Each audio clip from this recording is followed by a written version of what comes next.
Kaba yeroo gaafi itti fatan malee yeroo Dirqama nama amansiisuun dhorka akka seera Indiyaa qofatti osoo hin taane akka amantii Islaamummaattis nama dirqamsiisanii amansiisanii fudhata yoo fudhachuu hin barbaannes rakkoo hin jiru sababaan ammoo nuti guyyaa qiyaamaa rabbii keenya dura dhaabbanne dhaamsa geessu hin jette geessinee jira jennee xiqqoota kan sirreessuu barbaadu umriin kiyya xiqqaaman ta'ee silaa nama sirreessu yoon balleesse waan hin balleessan sirreessuu barbaadu obbo diyaaboo deebisaan hin yakkan immoo deebisaan kan hojjetu nuti calaa dhuunfaa keessatti waa'ee kiristaanaati. Amantiileen afaan kanneen biroo sanamni gampatu akkuma beektu musliimoonni addunyaa kana irra jiran parsantii 15 hanga 20 ta'u akka waliigalaa jechuu keenya. Kanaafuu manni afkaan cuftiin dogoggorri jiru jechuudha. Kiristaanummaan warri Angilikaan Church ta'e Ortodoksiin Raashiyaa yookaan immoo Ortodoksiin Giriik Kaatoolikiin eenteen sanam gabbaru. Warri Chaayinaatis sanam jechuudha. Catholic or Protestant, you know Chinese they have the big statue of the God. So all they are wrong. Obboleessi gaarii gaarii kanaafus pornograafiitti amantaa. Sun jechuun gooftaa nama rafu. Ifam doktor addaan sibuutu kiyyaa. Qajeelfam mataa magaantii. Laali namni humna qabu tokko akka jechuun osoo bareedii ta'e uffanni gudeedanii humna hin fayyadamu jettee afaan qofaan hin gudeedinaa. That's a very good important question. Obboleessi gaarii wal qabatee rakkoo hubachuu dhabuutu jira. Isintu quraana barsiisuu dadhabe immoo nuutu hubachuu dadhabe. Yeroo waan nama onnee guutuun dalaga jijjiiruu akka hin dandeenye namoonni gara amantii kanaan hawwatu hin dandeenye. furmaata rakkoo isaanii waliin gala. Namoonni hedduun Islaamummaa seeraan hordofaa akka hin jirre Islaamummaa hubachuu yoo beekte. Ashhadu laa ilaaha illallah ashhadu anna Muhammadan abduhu wa rasuluhu. Obboleessi reeffinsi sodaachisanii jiranii. Lakki. Humna fayyadamanii. Lakki. Qawwee fayyadamanii. Lakki qalbii kiyyaan jaaladhee fudhadhee. Dirqamaan nama amansiisuun dhorka akka seera Indiyaa qofatti osoo hin taane akka amantii Islaamummaattis nama dirqamsiisanii amansiisanii fudhata yoo fudhachuu.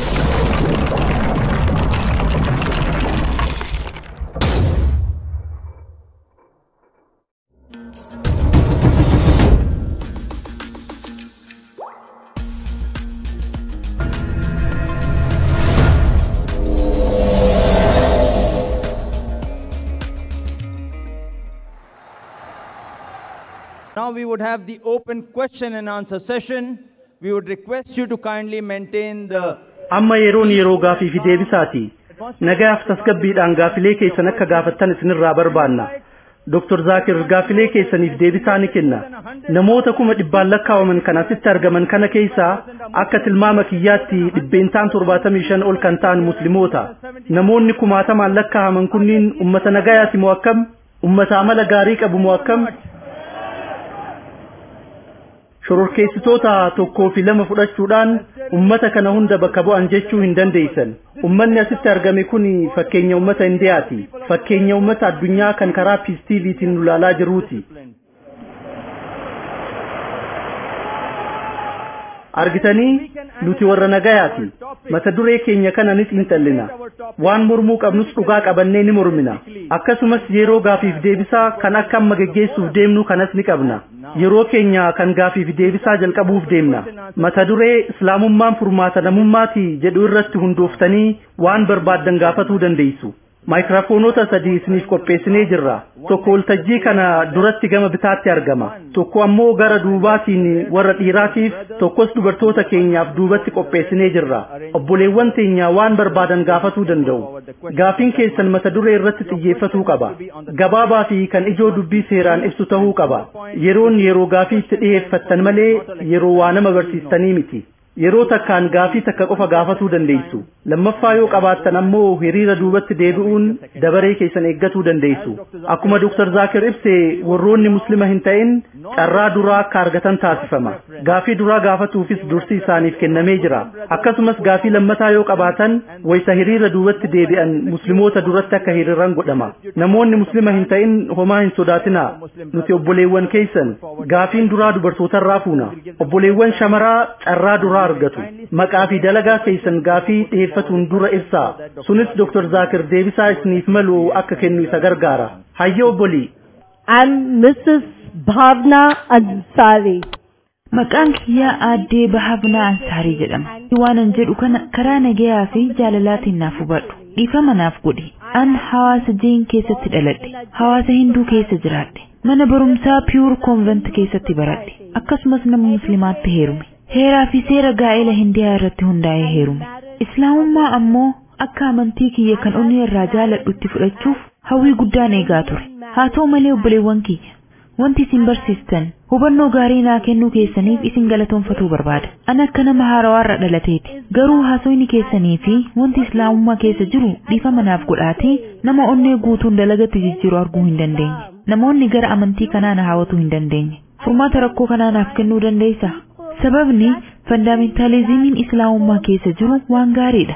Akkasumas islaamummaan hammeenya hawaasa keessa jiran irratti obsa dhabuun isaatis waan gaariidha. Haa ta'u malee nama wantoota kanniin dalagaan mul'isu arguu hin dandeenye. Kanaafuu yabootii mee na qajeelchi. It is positive.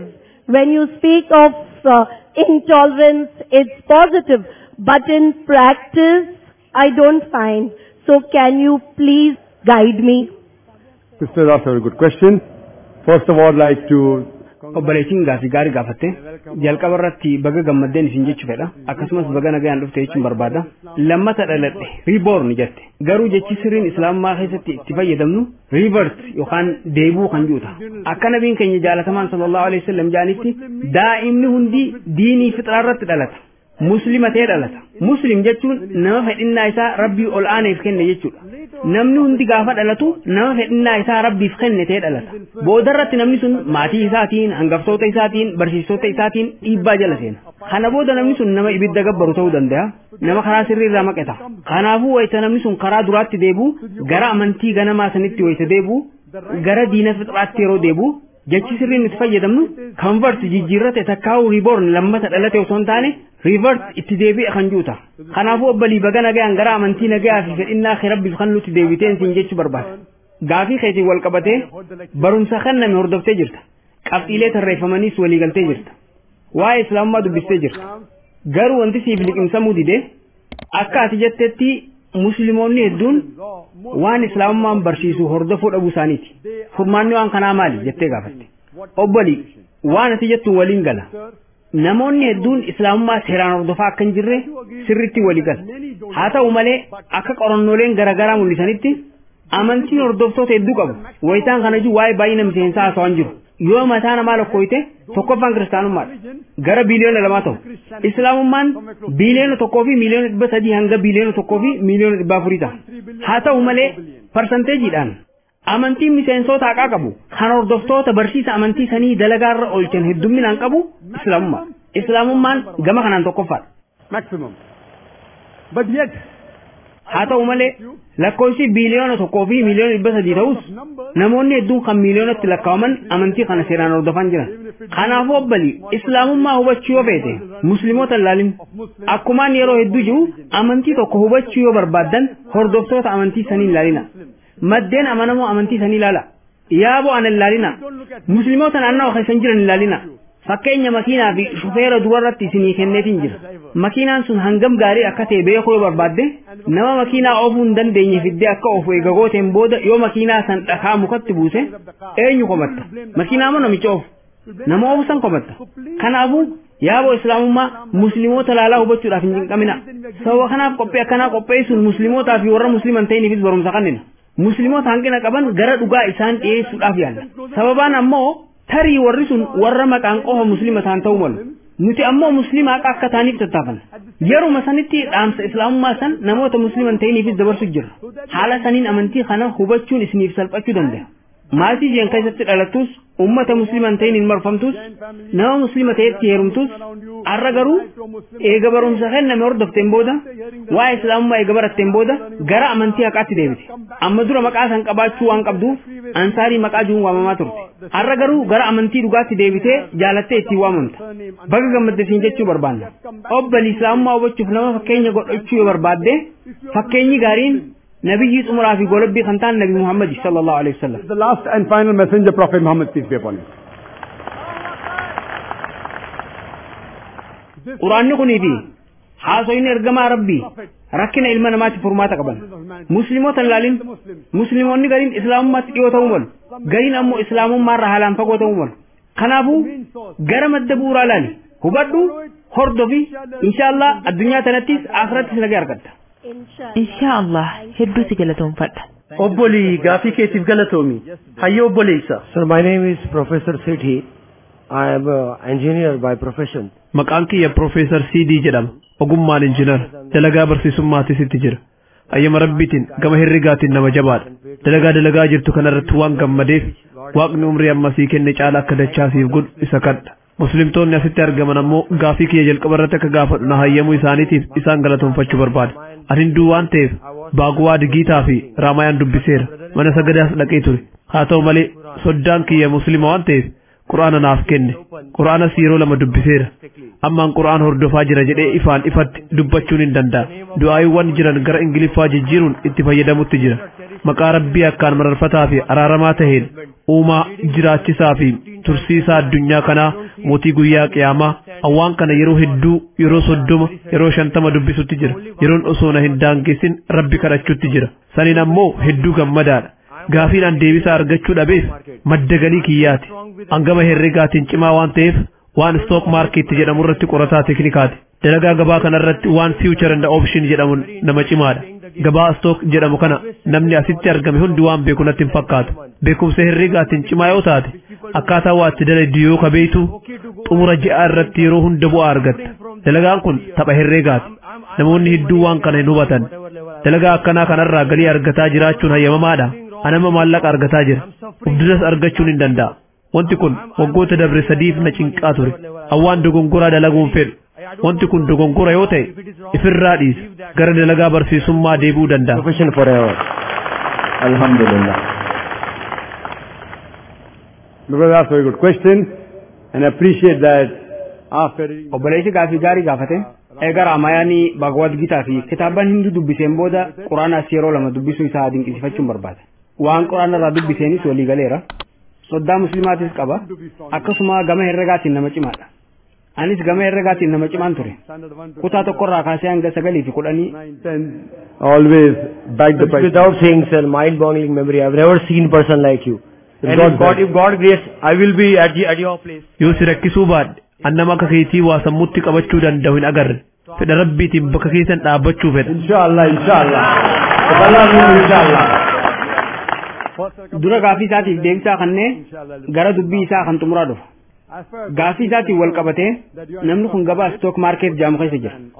Wantoota feature and option waan tokkoof duratti gatii fi barbaaddetti karoora sun gurguruu yookaan bituu jaamuutu jira.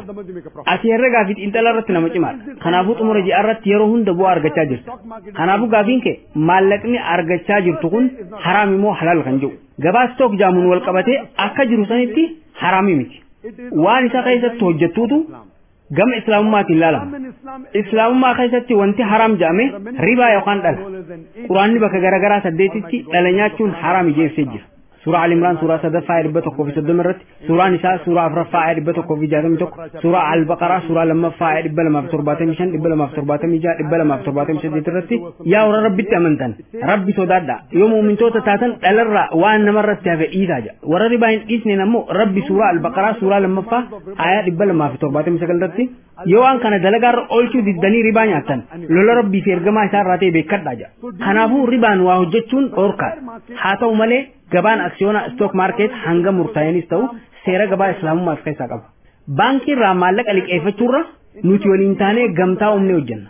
Sababni isaa seerri baankiidhaa nama dureessa ta'e haalaan duroomsee hiyyeessa ammoo ni hiyyoomsa. Wantoota hamaa ta'an hawaasa keessatti babal'isa. Wantoota akka qumaaraa farshoo irratti akka hirmaatu si jajjabeessa.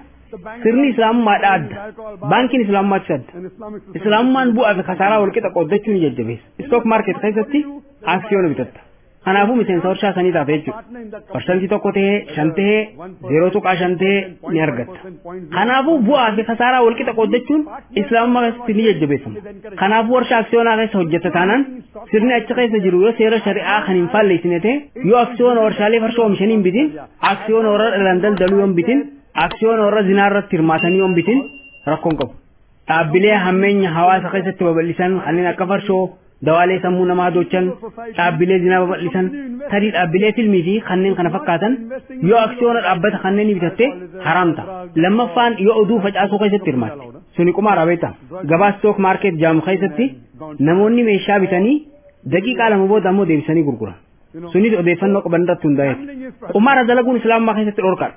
Gabaan akkana ta'e jechaa nama oduun sawuun hin ta'u. Kanaafuu stock market gaarii yoo ta'e waan gaarii yoo dalaydu nama sooratu dalage. Anu stock market keessa jira. gara gabaa future and option waan tokko duratti gatii fi barbaadetti karoorsuun gurguruu yookaan bituun aksiyoona sanirraa hamma murtaa'ee amma bittee yeroo dheeraa booda nama biraatitti gurguruu wantoota jaamantu jira. Ana akka kee nama dalagaa cimaa ta'us baadhu waa'ee kanaan hin beeku.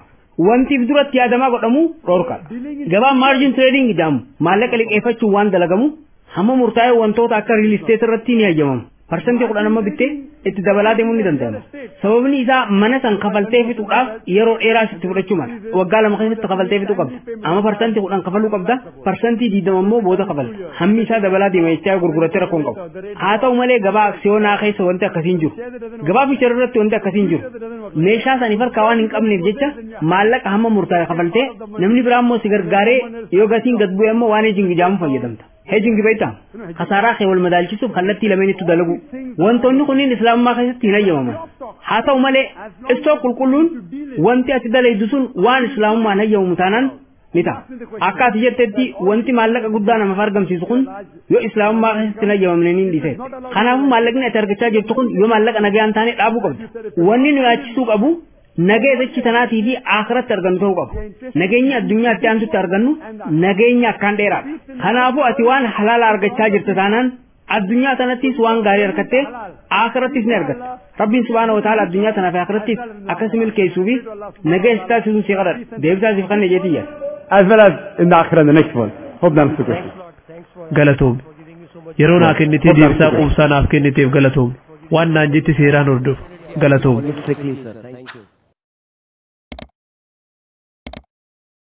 My name is Abhishek. When I was Maqaan kiyya Absheekiin jedhama. Gaafa umriin kiyya waggaa 14 guutuu maatii kiyya wal dhabee manaa bahe. Namni lammii soodii tokko gara magaalaa Keeraalaa na geesse. Achitti islaamummaa na barsiise. Waggaa 2 dura islaamummaa qeebale. Ammaas nama kana hunda duratti shahaadaa jechuun barbaada. accepted Islam. Now also I am accepting in Islam in front of all. Ashhadu an la ilaha illallah, ashhadu anna Muhammadan abduhu wa rasuluhu.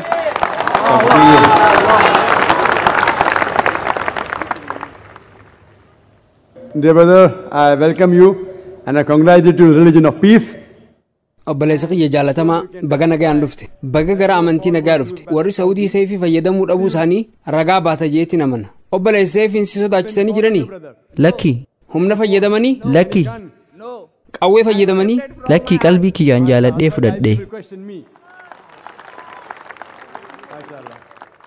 Maasha Allah osoo akkas ta'uu baate biiroon qorannoo IB anana gaafata ture. Maasha Allah gara waltajjii kanaa dhufuu yoo dandeesse kitaaba hiikaa quraanaa siif kan nu barbaada. Guyyaa 8 dura barumsa kiyya kan jalqabaa gun barsiisu obboleettiin teenya takka tan islaamummaa fudhattanii jirti. Naamana an fuula isiin argine an nama bitaa kiyyaan jiru kana qofa arguu danda'a. Nama maayikii jalqabaarra jiru jechuudha. Kanaaf arguu hin danda'u. Fuula dubartii guyyaa duraa guyyaa sabtii islaamummaa qeebaltee arguu hin dandeenye. Warri IB intelligence biiroon qorannoo dhufanii dubartiin sun meeti jaanii na gaafatan. Anis fuula isiin argine jeetiin deebiseef. Tarii televiziyoona irratti isii argitanii jirtan ta'a. Namni asitti walitti qabame haalaan guddaadha. Kanaafuu namoonni TV'n daawwatan fuula isii arguu danda'u. Angaruu hin argine. Waan kana ta'eef ati immoo namni humna fayyadamee si amansiise akka hin jirre ragaa ba'uu dandeessa. Namni tokkolleen si dirqamsiisee islaamummaa si fudhachiisuu hin danda'u. Yoo qalbii teetiin itti amante ni fudhatta. Biyyi teenya tun Indiyaan biyyoota addunyaarra jiran keessaa biyya seera isii keessatti lammiin Indiyaa hundi mirga amantii ofii barsiisuu itti dalaguu fi nama amansiisuu mirga qaba jettee barreeffatte. Biyya dimokiraasii qabdu. Biyyi teenya tun mirga amantii keenya barsiisuu itti dalaguu fi nama amansiisuu nuu kennuu isiitiif an ittiin boona. Dirqamaan nama amansiisuun dhorkaadha. Akka seera Indiyaa qofatti osoo hin taane akka amantii islaamummaattis nama dirqamsiisanii amansiisuun dhorkaadha. Nama tokkollee dirqamsiistee islaamummaa akka fudhatu godhuu hin dandeessu. Dhaamsa islaamummaa keessa jiru isa barsiista. Yoo jaalate ni fudhata, yoo fudhachuu hin barbaannes rakkoon hin jiru. Sababaan ammoo nuti guyyaa qiyaamaa rabbii keenya dura dhaabbannee dhaamsa geessinu hin jette geessinee jirra jennee dubbanna. Obboleessa amantii nagaa fudhachuu keetiif galatoom. We can at least testify to Almighty God on the day of judgment that we delivered the message of peace to you. Thank you, brother, for accepting the religion of peace. Thank you very much. Yes, any sister on the mic? Good evening, sir. I'm Dr. Pooja. I'm a physiotherapist. Akkam oolte, maqaan kiyya Dr. Pooja jedhama. Ogummaadhaan fiiziyootiraapistiidha. Duratti wayita haasoftu waan dubbatte tokkotu jira. Musliimni hundi osoo fandaamentaalistii tahee rakkoon namummaa cuftee furmaata argata jette. Waan xiqqoo takka sisirreessuu barbaada. Umriin kiyya xiqqaa waan ta'eef silaa nama sisirreessuuf maluu miti. kana godhuu kiyyaaf dhiifama naaf godhi. Garuu akka nama nutti osoo haala kanaa gadiitiin dubbattee sirrii taanatti fakkaata. Namni hundi osoo fandaamentaalistii ta'ee rakkoon namummaa cufti furmaata argata. Muslima haa ta'uu, Hinduu haa ta'uu, Kiristaana haa ta'uu, waanuma fedhe yoo ta'e. The problems of the humanity will be solved. Maysoever he is a Muslim, a Hindu, a Christian, whosoever. Dr. Pooja has asked a very good question. And sister, if I'm wrong, Dr. Pooja gaaffii gaarii gaafatte. Obbali yoon balleesse waan hin balleessan fudhachuuf qophiidha. Yeroon gaaffii deebisaatis dhimma kanaaf jecha qophaa'e. Yoon an lama ida'uu lama shan jee ati ammoo afur jettee na sirreessuu qabda. An ilma namaati, an kompiitaraa miti. Dogongora dalaguun hin danda'u. Sababa saniif yeroo gaaffii deebisaa akkanaa kana qopheessine. Gara yaada ati dhiyeessiteetti yoon deebu namni muslimaa hundi osoo fandamentalistii ta'e rakkoon hundi furmaata argatan jedhe. Ati ammoo namni hundi osoo fandamentalistii ta'e rakkoon hundi furmaata argata jii sirreessiin an jette. Haala kamiin yoo fandamentalistii ta'an furmaanni argama. Haala ati jette saniin haalaan nama gaarii, haalaan nama jaalatu ta'uudhaan. Obbali haasa'u kiyya guututti yoo dhaggeeffattee jiraatte muslima fandamentalistii jechuun isa haalaan nama gaarii ta'e, isa haalaan gara laafaa ta'e, isa haalaan jaalataa ta'e, isa haalaan amanamaa ta'e, isa haalaan nama haqaa ta'e. Saniin ala muslimni fandamentalistii hattuu ta'uu hin danda'u. Nama saamuu qofa barbaadu jechuudha. Fandamentalistii nama gudeedu ta'uu hin danda'u. Kanaafuu callisee namuun fandamentalistii ta'uu qaba yoon jee namni nama gudeedu dubbii kiyya kanatti ni gammada. Kana booda an fandamentalistii gudeedaadha jechaa dubbata. Waan kana yoo guutuu isaa gara ingilifaa jijjiirte sirriitti hubachuu dandeessa. Wayita an namni hundi muslima fandamentalistii ta'uu qabaju wanti nan jechuu barbaade. Namni nagayaa kan fedhinnaa isaa rabbiif kanne yoo fandamentalistii ta'e rakkoon namummaadhaa furmaata argata. Waan an jechoota afaan arabaa fayyadamuuf namoota tokkoof liqimfamuu dhabuu danda'a. Obbali an waa'ee haasawaan jiru. An waa'ee miidiyaatiin haasa'u jira. Yoon an islaam yookaan muslim jiru dubbiin xiyyeetuun isaanii liqimfamte. Sababa kanaaf jechaan san jijjiiree fayyadamuu barbaade. Sunis namoonni musliman ta'in akka irraa fayyadamaniif. Ilmi namaa hundi osoo haalaan nama nagayaa kan fedhinnaa isaa rabbii olaanuuf kenne ta'e rakkoon namummaa hundi furmaata argata. Namni sun muslima, hinduu yookiin kiristaanas ta'u. Jecha namni sun hinduu, muslima, kiristaan hattuu gudeedaa haa ta'uu hanjuu yoo itti dabalte formulaan kun hin dalagu. Sababni isaa yoo jecha waan fedhees haa ta'uu itti dabalte namni sun nama fedhinnaa isaa rabbiif kenne ta'uu qaba. Namni sun muslima ta'uu qaba. An hinduu fedhinnaa kiyya rabbiif kenne yoo ta'e baay'ee gaariidha. Rabbiin narraan qeebalu. Lakki obbali obsi gaafii lammaffaa gaafachuu jirta. Anis deebisaa lammaffaa akkasii kan naaf fayyame. Ati amma sirrii jirta. Obbali hiikkaan jecha hinduu juu maali? Hinduun hiikkaa lafaaf kenname. Hiikkaan isaatis namoota lafa Indiyaarra jiraatan jechuudha. Akka hiikkaa saniitti anis hinduudha obbali. An muslima hinduuti. Hiikkaa lafaatiin jechuudha. Jecha hinduu juu kana jalqaba uummata arabaa kan gara Indiyaa dhufeetu itti fayyadame. Wayitaan hangara Saudi Arabiyaa dhaqu hindiyee naan jaan hinduu jechuudha. Kanaafuu jechi hinduu juu kun hiikkaa lafaa ture. Har'a garuu karaa dogongoraan amantii ibsuudhaaf itti fayyadamaa jiran. Namni Swaamii Vivekanandaa jedhamu hordoftoonni amantii kanaa Vedaantisti jedhamanii waamamuu qabu jee dubbate. Sababni isaa isaan hordoftoota Vedaa ta'uu isaaniiti. Kanaafuu hinduu jechuun jecha karaa dogongoraan dalagaarra oolaa jiru. Hayyuu feete gaafadhu waan kana ta'eef namni hinduu muslima ta'uu danda'a jettee yoo gaafatte akka hiikkaa lafaatti an Indiyaa keessa jiraachaatiin jira, an fedhinnaa kiyya rabbiif kenneetiin jira. An nama nagaati. Garuu obbali warri Ameerikaallee nama gaarii ta'uu ni danda'u. Warri Ingilisiis gaarii ta'uu ni danda'u. Yoo namni addunyaarra jiru hundi Indiyaa keessa jiraachuu qaba jee biyyi tun lammii fi waan qabduuf nama biileenaal waan qabduuf. Gaafii kiyya sirreessuu barbaada. Obbali yaaboo deebisaa kiyya akkaan xumurnaa fayyame. Ati gaafii gaafatte ani immoo deebisaan kan nu jira. Nuti carraa lammaffaasii kanneen homaa rakkoon hin jiru. Garuu haduraa akka ifa siif godhu naa fayyame. Sababaan ammoo jecha fayyadamte san hiikkaa isaa hubachuu qabda. Namni hundi Indiyaa keessa jiraachuu qaba yoo jenne mootummaan Indiyaa rakkoo guddaaf saaxilama. Mootummaan Indiyaa seera karoora maatii fayyadamaa jira. Dhaadannoo nu lamaanii fi keenya lamaan juu fayyadamaa jira. Jechuunis eega ilmoo takka arganneen booda hedduu irraa turru. Eega lammaffaa arganneen booda immoo haadhiisnu jedhan. Kun waa'ee karoora maatiiti. Dhimma kana hubachuuf kaasee takiyya quraanaa fi saayinsii ammayyaa juu laaluu ni dandeessa. Kanaafuu obbali jechi ati fayyadamtu yoo ingiliffa hin taane namni hubachuu irratti ni rakkata.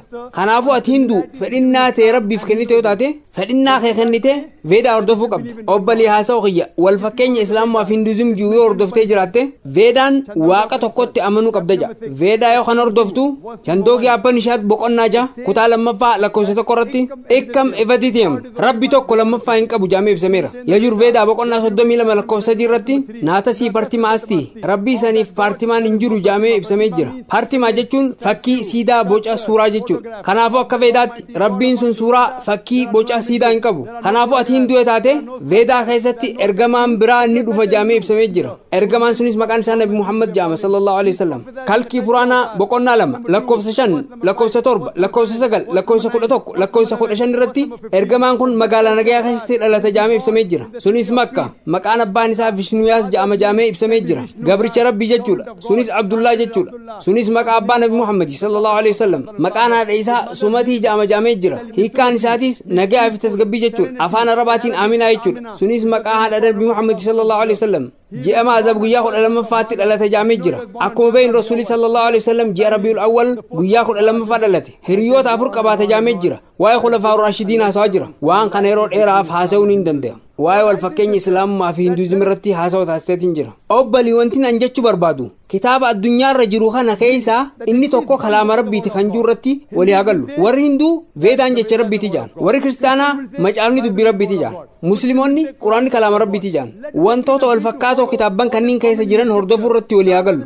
Taaloo ilaa kalimatiin sawaa'in baynanaa wa baynakum. Gara dubbii nuuf isin jidduu jirtu kotta. Waan adda nu baasu irratti wal falmuu haadhiisnu. Sanboruu raasoyna. Ammaaf kitaabban amantii kan dachii irra jiran hundi macaafa haa ta'u, Veedaa haa ta'u, Quraana haa ta'u, kitaabban warra Paarsii haa ta'u, kitaabban warra Siik haa ta'u, hunduu rabbii tokkotti amanuu qabdan jedhu. Kitaabban gurguddoon hedduun waa'ee dhufiinsa ergamaa xumuraa fi golabbii manii jiru. Macaafa keessattis kitaaba keessa deebii Diitoronomii boqonnaa 18ffaa lakkoofsa 18 irratti, kitaaba keessa deebii boqonnaa 18ffaa lakkoofsa 19 irratti, kitaaba Isaayyaas raajichaa boqonnaa 29 lakkoofsa 12 irratti, kitaaba hedduu Song of Solomon boqonnaa 5 lakkoofsa 16 irratti, kitaaba hedduu Solomon Song of Solomon boqonnaa 5 lakkoofsa 16 irratti, kakuu haaraa Wangeela Yohaannis boqonnaa 14 lakkoofsa 16 irratti, Wangeela Yohaannis boqonnaa 15 lakkoofsa 26 irratti, Wangeela Yohaannis boqonnaa 16 lakkoofsa 7 irratti, Wangeela Yohaannis boqonnaa 16 lakkoofsa 12 hanga 14 irratti Yesuus Kiristoos nageenyi rabbii isarraa jiraatu waan hedduu kan isinitti himuun qaba. Garuu isin amma baadhachuu hin dandeessan. Inni hafuurri dhugaa sun yoo dhufu gara dhugaa hundumaa isin qajeelcha. Ofirraa kaasee hin haasa'u. Waan dhagee qofa haasa'u jee dubbate. Kitaabban gurguddaa kanneen irraa wanti hubannu rabbi tokkotti amanuu akka qabnu, isa fakkii tokkollee hin qabne, isa sanama hin qabne, ergamaa xumuraa fi golabbiitti amanuu qabda. Kanaafuu obbalii garaagarummaa irratti wal falmuu dhiisne waan tokko nu taasisu irratti walii hagallu. Wantoota wal fakkaatoo ta'an kan kitaabban Hinduu, Paarsii, Kiristaanaa hordofuu irratti walii hagallu. Ati waa'ee Musliimoota Hindii haasa'aa jirti. Ani ammoo waa'ee warra Paarsii, waa'ee Islaamummaatiin haasa'u jira. Waan wal fakkaataa ta'e irratti walii hagallu. Inshaallah ilmi namaa hundi warri rabbitti amanan rabbiin jiru tokko qofa ta'uu fudhachuu qabu. Innis fakkiin qabu, inni siidaan qabu. Ergamaan xumuraa fi golabbiitis ni jira kan jiru amanuu qabu. Innis maqaan isaa Nabi Muhammad sallallahu alaihi wasallam. Yoo san ilmi namaa hundi fundamentalistii ta'uu qaba jennee dubbanna. Namni nagaa hundi fedhinnaa isaa rabbiif yoo kenne rakkoon namummaadhaaf furmaata argata. Deebisaa siif kenne jeetii yaada. Then the problems of humanity will be solved. Hope that answers the question, sister. Yeah, thank you, sir. Accepted. Yes, brother, the next question. Zakir भाई, मैं हिंदी में क्वेश्चन करेगा. ये जो इधर बहुत मुस्लिम भाई और बहन हैं तो उनका फीलिंग्स हर्ट होएगा तो मैं माफ़ी चाह. मेरा नाम है महेश मेहता और मैं बिजनेसमैन हूँ. ये जो कुरान है वो खुदा की भेजी हुई किताब नहीं है. क्यों?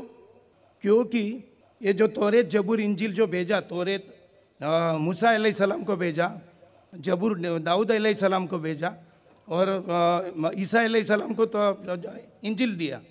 तो ये अभी जो प्रेजेंट फॉर्म में नहीं है तीनों किताब. ये लोग ने गड़बड़ कर दिया ऐसा बोलते हैं मुस्लिम जो भी आप लोग. दूसरा बात ये भी है कि जो कुरान में पीपल ऑफ द बुक कई बार कहते हैं यहूदी लोग और ईसाई लोग को. तो जो अपना अल्लाह रहेगा तो खुद अपना मैसेज देगा. जैसा कृष्णा भगवत गीता में बोलता है ये करो ये नहीं करो. तो ये किताब कोई आदमी ने लिखा है और जो 25 जो प्रॉफिट्स हैं जो बाइबल में हैं पूरे वो सब वही कुरान में है. तो ये क्या है, ये जो अभी जो इतना बड़ा अल्लाह है जो पूरा यूनिवर्स उसने बनाया है तो ये बात नहीं बोलेगा कि ये यहूदी लोग ये ईसाई लोग, मतलब यहूदी ईसाई लोग को भी वो जानता था. ये आदमी का ही काम है मेरे हिसाब से, ऐसा मुझे लगता है. And I want to ask other question also.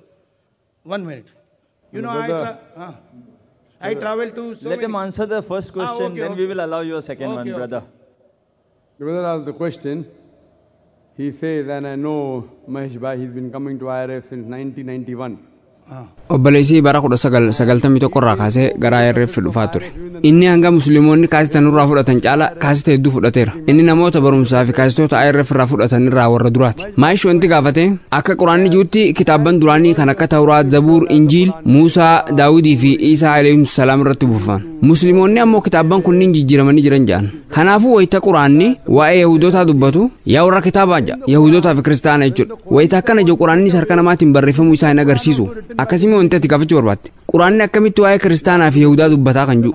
Obboleessa barumsa amma dura kenne quraanni kalaama rabbiiti kan jiru yoo hordoftee jiraatte. Asoosan hordoftee jirtaa? Lakki hin dhufne. Sagantaa isaan irratti waa'ee kanaa gad fageenyaan dubbadheetiin jira. Amma asitti isaan irra deebuun hin danda'amu. Namoonni Muhammad sallallahu alaihi wasallam quraana kana barreesse jecha akkamitti maqaa isaanii xureessaa akka jiran gad fageenyaan dubbadheetiin jira. Aangoo argachuuf bu'aa argachuuf sawaaja'uu dhiyeeffatan. Anis dhimma kanarraa sa'a lamaaf hin haasa'e. Amma waan isaan irra deebuu hin danda'u. Haa ta'u malee wayitaan gara gaafii ijootti deebi'u ati quraanni waan yaa warra kitaabaa jeef ilma namaatiin barreeffamuu isaa agarsiisa jedha. Obboleessa akkuma jette quraana yoo xiinxalte maqaadhaan nabiyyoonni 25 keessatti ibsamaniiru. Nabiyyoonni hedduun kan maqaan ibsaman Yahudoota. Maqaaleen kunniin macaafa keessattis ibsamaniiru. Quraanni tokko sadaffaan waa'ee Yahudoota haasa'u. Maaliif? Sababni isaa Rabbiin ol'aane ni'imaa uummata Yahudaatiif oole akka fakkeenyaatti fayyadamee itti nu barsiisaa jira. Yaa banii Israa'el ni'imaan ani isinirratti oole hin laaltanii? Isin garuu waan akkana dalaydan ja'an. Kunniin fakkeenya Rabbiin ol'aane quraana keessatti nuuf ibse. Nabiyyoonni duraan gara uummata sanii ergaman ni jiru. Uummanni gariin nabiyyoota dhugoomsuu didaniiru, gariin ammoo dhugoomsaniiru. Rabbiin wayita fakkeenya kennu qul yaa ahlal kitaab jay yaa warra kitaabaa ta'aalaw ilaa kalimatin sawaa'in baynanaa wa baynakum gara dubbii nuu fi isin jidduu jirtu koottaa. Kanaafuu quraanni nu musliimootatti haasa'u jira. Warra kitaabaatti haasa'uu qabdan nun jechuu isaati. Warra kitaabaa jechuun warra kitaabni rabbiirraa isaan irratti buufame jechuudha. Qajeelatti dubbiin warra kitaabaa jiru quraana keessatti wayita ibsamu Yahudaa fi Nasaaraa bakka bu'a. Kanaafuu rabbiin warra ahlal kitaabitti haasawaa jee musliimootatti dubbachuu jira. Quraanni yeroon yaa ahlal kitaab qofa jedhus ni jira. Kunis rabbi musliimoota qofaan yookaan araboota qofaan haasawaa akka hin jirre agarsiisa. Warra kitaabaattis haasawaa jira jechuudha. Kanaafuu waahiin xumuraa fi goolabbii kun musliimootatti yookaan arabatti qofaan ergamne. Ummata dachii tanarra jiru cufatti ergame. Akka ati jettutti osoo dalagaa ilma namaa ta'eeti osoo waan ilmi namaa barreesse ta'e rabbiin olaanee kitaaba isaanii keessatti ibsamee waan jiruuf dhaqaatii warra Yahudaa gaafadhaa jeen ajaju ture. Yeroo sanitti musliimoota keessaa mudannoo Yahudootaa fi Kiristaanonni achi dura mudatan warra hin beeknetu jira. Wayita dhaqanii isaan gaafatanii hubatan dhugaa ta'uu baran. Dabalataan quraanni waaniif dura dhufuus ni haasawa. Waaniif dura mudatuuf deemu jechuudha. Kanaafuu obboleessa wantoonni kunniin hundi dalagaa ilma namaa ta'uu hin danda'an. Odeeffannoo dabalataatiif haasawa kiyya quraanni kalaama rabbiitii kan jiru ilaale deebisaasiif kenna jeetiin amanna. Gaafi takka an biyyoota 55 ol keessa deemee jira. Qura'aanaaf hadiisii sanam gabbaruu ni dhorku. Garuu amantiileen biroo kiristaanummaan, budiizimiin, amantiin chaayinaa, jaayiniizimiin akkasumas amantiileen hafan kanneen biroo sanam ni gabbaru. Akkuma ati beektu musliimoonni addunyaa tanarra jiran parsantii 15 hanga 20 ta'u. Akka waliigalaa jechuu kiyya. Kanaafuu manni afkaan cuftiin dogoggorri jiru jechuudha. Kiristaanummaan warri Angilikaan Church ta'e Ortodoksiin Raashiyaa yookaan immoo Ortodoksiin Giriik, Kaatoolikiin, Pheenxeen sanam gabbaru. Warri Chaayinaatis sanam guddaa qabu. Hundi isaanii dogoggora jechuudha. Or Catholic or Protestant, you know, Chinese, they have the big statue of the God. So all they are wrong. Brother asked a very good question. He's saying the Muslims are Obboleessi gaafii gaarii gaafate. Musliimoonni parsantii 15 hanga 20 ta'uu jedhu. Namoonni gariin parsantii 25 jedhan. 15 ta'e 20 ta'e kan barbaadde fayyadame rakkoon qabu. Kiristaanonni sanama gabbaru jedhu. Anis siin walii gala. Warri budiizimii sanama guddaa qopheessanii gabbaru. Warri kun hundi dogongorarra jiru jechuudha jee gaafate. Obboleessa akka islaamummaatti lakkoofsaan hedduu ta'uun injifataa naman taasisu. Islaamummaa keessatti dhugaatu injifata. Waggaa 100 dura namni hedduun lafti diriirtuudha jee amanaa ture. Irra caalaan namaa jechuudha. Dhimma kana beektaa? Waggoota 100 dura irra caalaan namaa lafti diriirtuudha jee amanaa ture. Obboleessa maashi lafti diriirtuudha? Lakki. Eeyyeen haaluma kanaan irra caalaan namaatis dogoggoraa ta'uu danda'a. Rabbi Quraana keessatti suuratul Israa suuraa 17 ayat 81 irratti akkana jedha. Waqul jaa al-haq wa zahaqa al-baatil inna al-baatila kaana zahuuqa. Jee dhugaan dhufe sobni dhabame. Dhugumatti sobni dhabamaa ta'ee jira jedha. Kanaafuu akka islaamummaatti lakkoofsaan hedduu ta'uun injifataa naman taasisu. Yoo Ameerikaa deemte Ameerikaa keessatti pornogiraafiin seeraan hayyamamaadha. Pornogiraafitti amantaa? Lakki biyyoonni hedduun Awurooppaa keessattis ni hayyamu. Obboleessa maayish ati pornogiraafitti amantaa? Hin amanu. Baay'ee gaariidha. Ati nama gaariidha. Baga gammaddisiin jechuun barbaada. Garuu uummanni biyyoota lixaa keessa jiran irra caalaan isaanii pornogiraafitti ni amanu. Kanaafuu ati pornogiraafitti amantaa? Pornograafii ilaaltaa?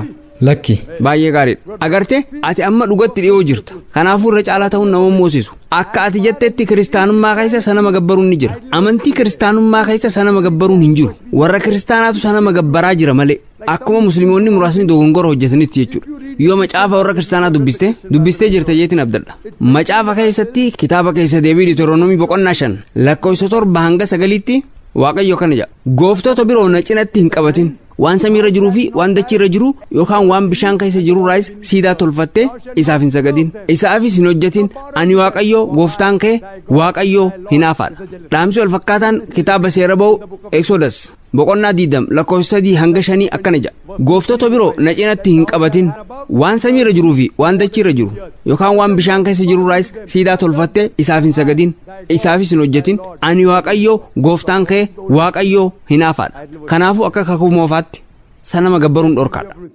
Yesus Kiristoos nageenyi rabbii isarraa jiraatu wangeela Maatewos boqonnaa 5 lakkoofsa 17 hanga 20tti akkana jedha seeraa fi barsiisa raajotaa diiguudhaaf waanan dhufe hin seenaa ani isaan raawwachuudhaaf hin dhufe malee diiguudhaaf hin dhufne namni seera waaqaa keessa waan tokko diigu mootummaa waaqaa biratti xinnaataa namaa jedhamee waamama namni seera waaqaatti dalage immoo mootummaa waaqaa biratti guddaa jedhama qajeelumni keessan qajeeluma warra barreessitootaa fi faarsootaa caaluu yoo baate gonkumaa mootummaa waaqaan galtan kana jechuun akka Yesus Kiristoositti nageenyi rabbii isarraa jiraatu jannata seenuudhaaf seera duraa kan Muusaa nageenyi rabbii isarraa jiraatu hunda dalagaarra oolchuu qabda sunis sanama qopheessuu hin qaban jechuudha garuu sanama gabbaraa jiran maaliif kiristaanonni hundi sanama hin gabbaran warri pheenxee pirootestaantiin sanama hin gabbaran beekumsi kee kan kiristaanummaa xiqqaadhaan se'a reef barataa jirtan fakkaata warra kaatoolikaatu sanama gabbara sanama qopheessanii gabbaru sababa kanaaf warri pheenxee hoo pirootestaantiin fincila godhan hoo pirootest godhan wanti dalagaa jirtan kun dogongora jaanii fincilan kanaafuu akka macaafaatti sanama waaqaaf qopheessuu hin qabdu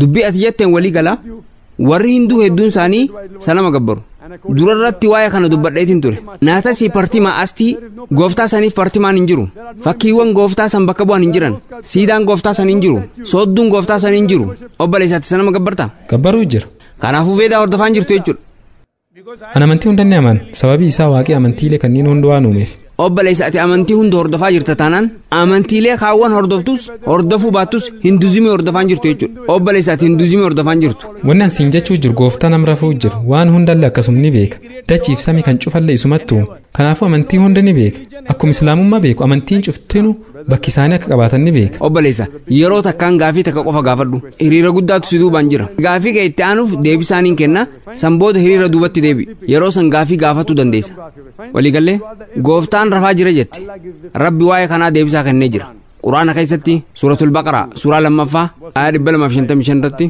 الله لا إله إلا هو الحي القيوم لا تأخذه سنة ولا نوم ربين إسا مليه حقان قبرمان هنجرو إني جراتات وانون دان أبتات مغاتي استيه الرمني سنكبوجا أنا فيسيتو الربا رفو برباد أنا فيتي بقنا بربان ربي الربا تناجم ربي أصو بربادي نمهون دا مسلم قروني دنده يوكس قرو بربادي حالان سلبات كم فيكون هاتو ملي خون قرمات قيار رابوداتي ربي سقرماتو تجرى ربي أنا قرماتو تجرى ربي وبربادي أكاتي سنما هنقبر سقروني دنده garuu kun qormaanni kun rabbi seera sii kennee jira seera sanni hordoftamoo hin hordoftu kan jiru ati amantii hunda hordofa jette garuu ati hinduuzuma hordofaan jirtu islaamummaa hordofaan jirtu kiristaanummaa hordofaan jirtu sikizimii hordofaan jirtu buudizimii hordofaan jirtu amantii buudizimii kitaaba isaanii dammaapar keessaa dubbii barbaaddanaaf dhiyeessi kitaaba buudizimii keessaa bakka budaan sana mana fakkaatu qopheessaa jeenaaf himi inni akkas hin jenne bakka kamitti akkas jedhe fakkeenyaaf namni muslimaa tokko sanama nabi Muhammad sallallahu alaihi wasallam bakka buujee qopheessee namootaan kottaa gabbaraa osoo jee dogoggora isaan akkas hin jenne waanuma namni tokko karaarraa maqee gochaa dogoggoraa tokko raawwateef lakkoofsaan xiqqaas haa ta'u guddaa wanti sun dhugaa ta'uu hin danda'u budaan sanama kiyya hojjedhaan jenne namooyitu warri budaa amantii isaanii akka hordofan isaan gargaara jee waan san raawwate kanaafuu sanama budaa guddaa san waan qopheessaniif jecha budaa hordofaa jiran jechuu miti sababa kanaafanis yoo amantii tokko hubachuu barbaadde hordoftoota amantii isaanii hin laaliniin jedha obboleessa maayish nan laalin kitaaba laali quraana dubbisi veedaa dubbisi yoo xiqqaate san keessaa waan wal fakkaataa ta'e hordofi waan wal fakkaataa hin ta'in dhiisi ati amantii hunda hordofaa jira jette dhugaan jirtu ati hinduuzimii hordofaan jirtu kiristaanummaa hordofaan jirtu islaamummaa hordofaan jirtu hunda isaanii irraa dhiisiiti yoo xiqqaate waan wal fakkaataa ta'e qofa hordofi waan wal fakkaataan ta'in booda irraa so'in ati baramma waan wal fakkaataa ta'e hordofaan jirtu amantii hunda hordofu waan jedhu kana ofirraa dhiisi gaafa ati sanama gabbaruu ofirraa dhiiste amantii hunda keessa waan wal isaan fakkeessu qabxii takka hordofuu jalqabdee jirta siin jedha guyyaa ati nabi Muhammad sallallahu alaihi wasallam akka nabiyyi xumuraatti itti amanuu jalqabde bu'uuraalee amantiilee hedduu keessa jiran lamaan hordofuu jalqabdeen siin jedha deebisaa siif kan jeetin aman. The day you believe in Prophet Muhammad, peace be upon him, as the last messenger, then I can say you are following the two major pillars in most of the major religions. Hope that answers the question. Okay, thank you. Thank you, brother. Gaafiitti aanu namni muslima hin taane maayikii san bira yoo jiraate irraa fuuna. Yeah, good evening, doctor. Akkam ooltu doktor. Maqaan kiyyin Jemajiidiyaa jedhama. Barnoota injiinarummaa barkan xumure. Sagantaa kee kallattii yeroo jalqabaatiif irratti hirmaadhe. Beekumsi ati kitaabban amantii hunda irratti qabdu. Ofitti amantummaan kee fi hordoftoota hedduu kan si deeggaran qabaachuun kee kan dinqisiifamudha. Amma wanni ani si gaafadhu xiqqoo gar siyaasatti hirkate. Doktor, wanni ani si gaafatu barbaadu. Musliimoonni hundi qajeelfama bu'uuraa kan Mahatmaa Gaandii akka hordofan gorsita. Fakkeenyaaf wantoota akka qabsoo nagayaa yookaan immoo saatiyaagiraa kan inni mootummaa Biriteen jalaa bilisa nu baasuuf ittiin fayyadamfa. An kitaaban amantii hunda kanneen akka Qur'aanaa, Giitaa fi Macaafaa nin kabaja. Kan sanirraa hafi anarraan tan lammii Indiyaa guutuu akka ta'etti of amana. Ati musliimoonni qajeelfamoota Mahatmaa Gaandii kanneen akka qabsoo nagayaa akka hordofan gorsita yookaan ammoo qajeelfamootuma Mahatmaa Gaandii keessaa kanum ta'e akka hordofan gorsita. That's the question that do I suggest the Muslims obboleessi tariyoon an qajeelfamoota Mahatmaa Gaandii hordofaa ture musliimoota gorsuu danda'u kiyya gaafate dura irratti karaa qabsoo nagayaa fa'aa eegajeen booda xumura irratti ammoo qajeelfamuma Mahatmaa Gaandii kanuma ta'e jee jijjiire. Dhiifam doktor addaan siqutu kiyyaaf qajeelfama Mahatmaa Gaandii kanum ta'e jechuu kiyya. Eeyyeen naaf galee jira. Dura irratti qajeelfama tokko jettee booda irratti ammoo qajeelfama hunda jette lameen isaaniitiifuu deebisaa siif hin kenna. Qajeelfamoota Mahatmaa Gaandii hunda kan Quraanaan wal siman kanneen waan rabbiin jee wal siman kanneen dubbii ergamaa keenya Nabi Muhammad sallallahu alaihi wasallam waliin wal siman hin balaaleeffadhu musliimoonni akka hordofan hin gorsa. For example, fakkeenyaaf warraaqsi Satyagraha Mahatmaa Gaandii karaa qabsoo nagayaa jajjabeessa. Ergamaan rabbii waan wal fakkaataa dalaganii jiran isaan Mahatmaa Gaandii irraa fudhatanii osoo hin taane Mahatmaa Gaandiitu isaan irraa fudhate booda irratti waa'ee kanaan hin dubban.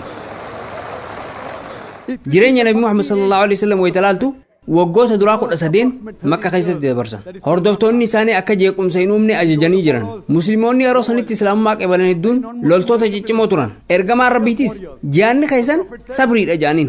Sabrii jechuun obsuu jechuudha. Musliimoonni hedduun ajjeefamaniiru, qalamaniiru. Mushrikoonni Makkaa kan yeroo sanii musliimoota lallaafoo irratti duulaniiru. Isaan tumaa turan, isaan ajjeesanii jiran, warroonni humna qaban ammoo ni dallanan. Obboleeyyan keenya waan ajjeesaniif haaloo baana jedhan. Yeroo kana ergamaan jihaanni keessan sabriidha jedhaniin. Laali namni humna qabu tokko yoo falmate gaariidha. Garuu namni humna qabu hin qabsaa'in jaamee ajajamee of qabe jihaada dhugaa jechuun isa kana. Jihaad jechuun akka afaan Arabaatti wallaansoo godhuu carraaquu jechuudha. Kanaafuu bakka kanatti wanti ergamaan ajajan qabsoo nagayaati. Musliimoonni Allah malee rabbii naqaan gabbaramu hin jiru. Muhammad ammoo gabrichaa fi ergamaa rabbiiti jecha karaarra deeman. Namoonni kuwwan dhakaatti darbatan. Musliimoonni ammoo deebisaan kennine. Wayita namoonni isaan arrabsanis deebisaan kennine. Ergamaan rabbii gara magaalaa Xaayif deemanii turan. Namoonni achi dhakaan isaan tuman. Isaan garuu deebisaa isaanii hin kennine. Kun tarsiimoo qabsoo keessaa isa tokko. Garuu tarsiimoon jiru isa qofaa miti. Deebisaa akka xumuru barbaaddamoo? Lakki. Eega Dr. Zakir deebisaa xumureen booda gaafii akka gaafattu si eeyyamna. Obboleessa obsa qabaachuu qabda. Hayyee. Ati gaafii gaafattee jirta an ammoo deebisaa kan nuun qaba. Kanaafuu qajeelfama Mahatmaa Gaandii keessaa inni qabsoo nagaa jiru kun haala yeroo irratti hundaa'ee ni ta'a. Fakkeenyaaf nama suuqa namaa hataa jiru tokko osoo argite mootummaa Indiyaatiin karaa nagaa fayyadamaa hin hidhinaa jettee itti himta. Namni tokko osoo gudeedaa jiraate karaa nagaa fayyadamaa hin hidhinaa osoo jette mootummaan Indiyaa sirraa fudhata. Biyyi hundi humna poolisaa qaba. Humni kun akka nageenyi biyya san keessa jiraatuuf hundeeffame. Kanaafuu yeroo garii nama badii dalage adabuudhaaf humna fayyadamuun nageenya akka jiraatu taasisa. Koomishinara poolisii Mumbaayitti dhayxee Mahatmaa Gaandii humna fayyadaminaa waan jeef namicha hataa jiru kana hin tuqina haasaamu jechuu hin dandeessu. Akkas jechuun osoo baleetii ta'e dhufanii gudeedanii humna fayyadamu jettee afaan qofaan hin gudeedinaa akka jechuuti. Kanaafuu islaamummaa keessatti qabsoon karaa nagayaa qabsoo filatamaadha. Garuu waan zulmii jedhamutu jira. Akka afaan Arabaatti zulmii jechuun cunqursaa jechuudha. Namni nama cunqursu zaalima jedhama. Namni osoo zulmii dhaabsisuu danda'uu beekaa callise zaalima olitti. Ergamaan Rabbi sallallahu alaihi wasallam hadiisa sahih Muslim keessatti akkana jedhan. Badii takka yoo agartan harka keessaniin dhaabsisaa. yoo harka keessanii dhaabsisuu hin dandeenye arraba keessanii dhaabsisa yoo arraba keessanii dhaabsisuu hin dandeenye onnee keessan keessatti jibba inni sun imaana irraa xiqqaadha jaan fakkeenyaaf nama dubartii takka gudeedaa jiru argaa jirta haa jennu maatamaa gaandiin gudeedinaa jettee callisuun qabdu wanti gaariin ati godhuu qabdu yoo dandeesse harkaan dhaabsisuudha obboleettii ta'e ta'uu dhabuu dandeessi tarii haadhateetillee miti ta'a garuu nama gudeedaa jiru yoo argite harkaan dhaabsisuu dandeenyaan dhaabsisi yoo san godhuu hin dandeenye yoo humna hin qabaanne obboleessan gudeedin jii arraba keetiin dubbadhu yoo arraba kiyyaan dubbadhe na arrabsa jettee akka sodaattu yoo xiqqaate qalbii kee keessatti waan san jibbii abaari kanaafuu haala jiru irratti hundaa'uudhaan tarsiimoon ati fayyadamtu garagara ta'uu danda'a. Eega ergamaan Rabbi sallallahu alaihi wasallam gara Madiinaa godaananiin booda yeroon nagaya argamee ture waliigaltee Hudaybiyyaatis mallatteessanii turan. haa ta'u malee mushrikoonni makkaa waliigaltee san diigan yeroo kana rabbiin olaane yoo isaan waraanaaf dhufan hin sodaatina ofirraa deebisaa jee ajaje warroota seenaa barreessan keessaa namni Michael H. Hart jedhamu kitaaba namoota 100 kan qalbii ilma namaa to'achuu danda'an juu barreessee jira tokkoffaan Nabi Muhammad sallallahu alaihi wasallam ambaka kanatti waan isaan tokkoffaa ta'aniif waa'ee isaanii dubbachaa jiru namoota inni tarreessa keessaa namni maqaan hin dhoomin tokko Mahatma Gandhiiti hayyuun seenaa beekamaan Michael H. Hart eega namoota 100 tarreesseen booda namoota as keessa hin galin jee maqaalee biraa tarreesse namoota sanniin keessaa inni tokko Mahatma Gandhiiti sababni inni dhiyeesse immoo warraaqsi Mahatma Gandhi kan Satyagrah jedhamu warraaqsa jabaa kan mootummaa Ingiliiz Indiyaa keessaa baase haa ta'u malee osoo warraaqsi kun jiraatuu baate mootummaan Ingiliiz deemuun isaan oolamu Indiyaanis bilisummaa isii argachuun oolamu jedhe kun akka Michael H. Hart jetti kanaafuu wanta kana raawwannu haala jiru irratti hundaa'ee tarsiimolee jiran fayyadamuu dandeenya yeroo hunda humna fayyadamuu hin qabnu jechuu hin dandeessu yeroo tokko tokko nageenya akka jiraatuuf jecha humna fayyadamuun barbaachisaa ta'a kanaafis akka fakkeenyaatti biyya hunda keessatti humna poolisaa qabna namni yoo daangaa seeraa qaxxaamure yoo dubartoota gudeede yoo saame yoo ummata miidhe humna fayyadamta akkuma biyya hundatti mootummoonni poolisiin humna fayyadamuu danda'a jaanitti islaamummaan akka filmaata xumuraatti yeroo tokko tokko nageenya akka jiraatuuf jecha humna fayyadamuun ni danda'ama jedha deebisaasiif kan jeetiin amana yoo gaafii dabalataa qabatte gaafachuu dandeessa. If any other question, you most welcome, brother. Lakki hin qabu. Deebisaan naa deebist na amansiiseera. Kanaafuu ifanaaf godhu keetiif galatoom.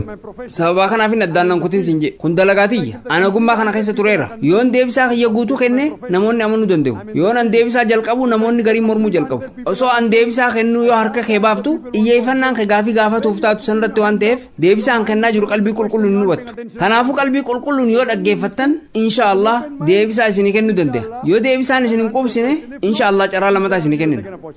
Hayyii musliimoota asitti argaman hunda gorsuu barbaada. Hayyuu guddaa akka Dr. Naayik qabdan.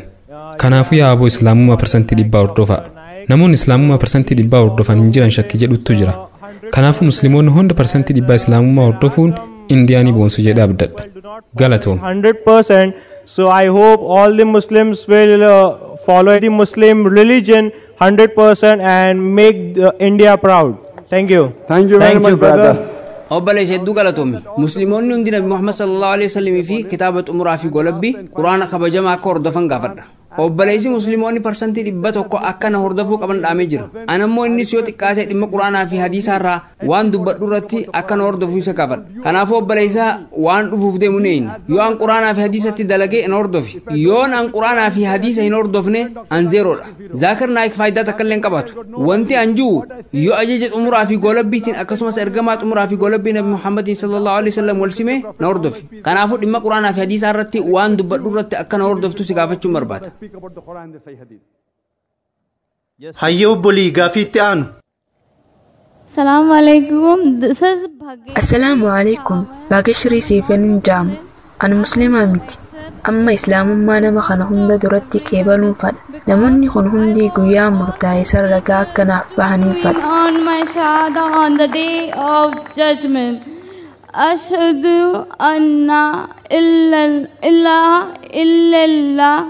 Ashhadu anna Muhammadu Rasulullah. Rasulullah. MashaAllah, sister.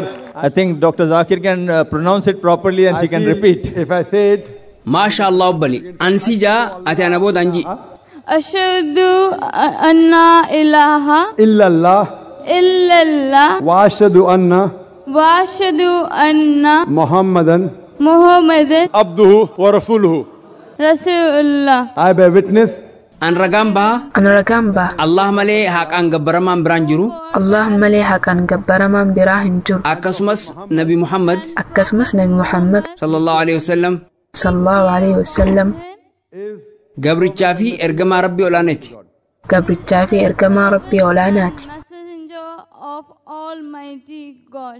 baga gara amantii nagaa konferansii guyyoota 10 gaggeessine kana irratti namoonni hedduun kan islaamummaa qeebalaa jirantu jiru gaafileen hedduun warroota asitti daawaa godhaniif dhiyaataa turan warri gaafatees furmaanni namummaa islaamummaa qofa akka ta'e hubataniiran kan ammoo ni dinqisiifanna obbali rabbi akka jannata siif kennu sii kadha addunyaa tanattis akhirattis nagaa akkasii taasisu siif kadha inshallah.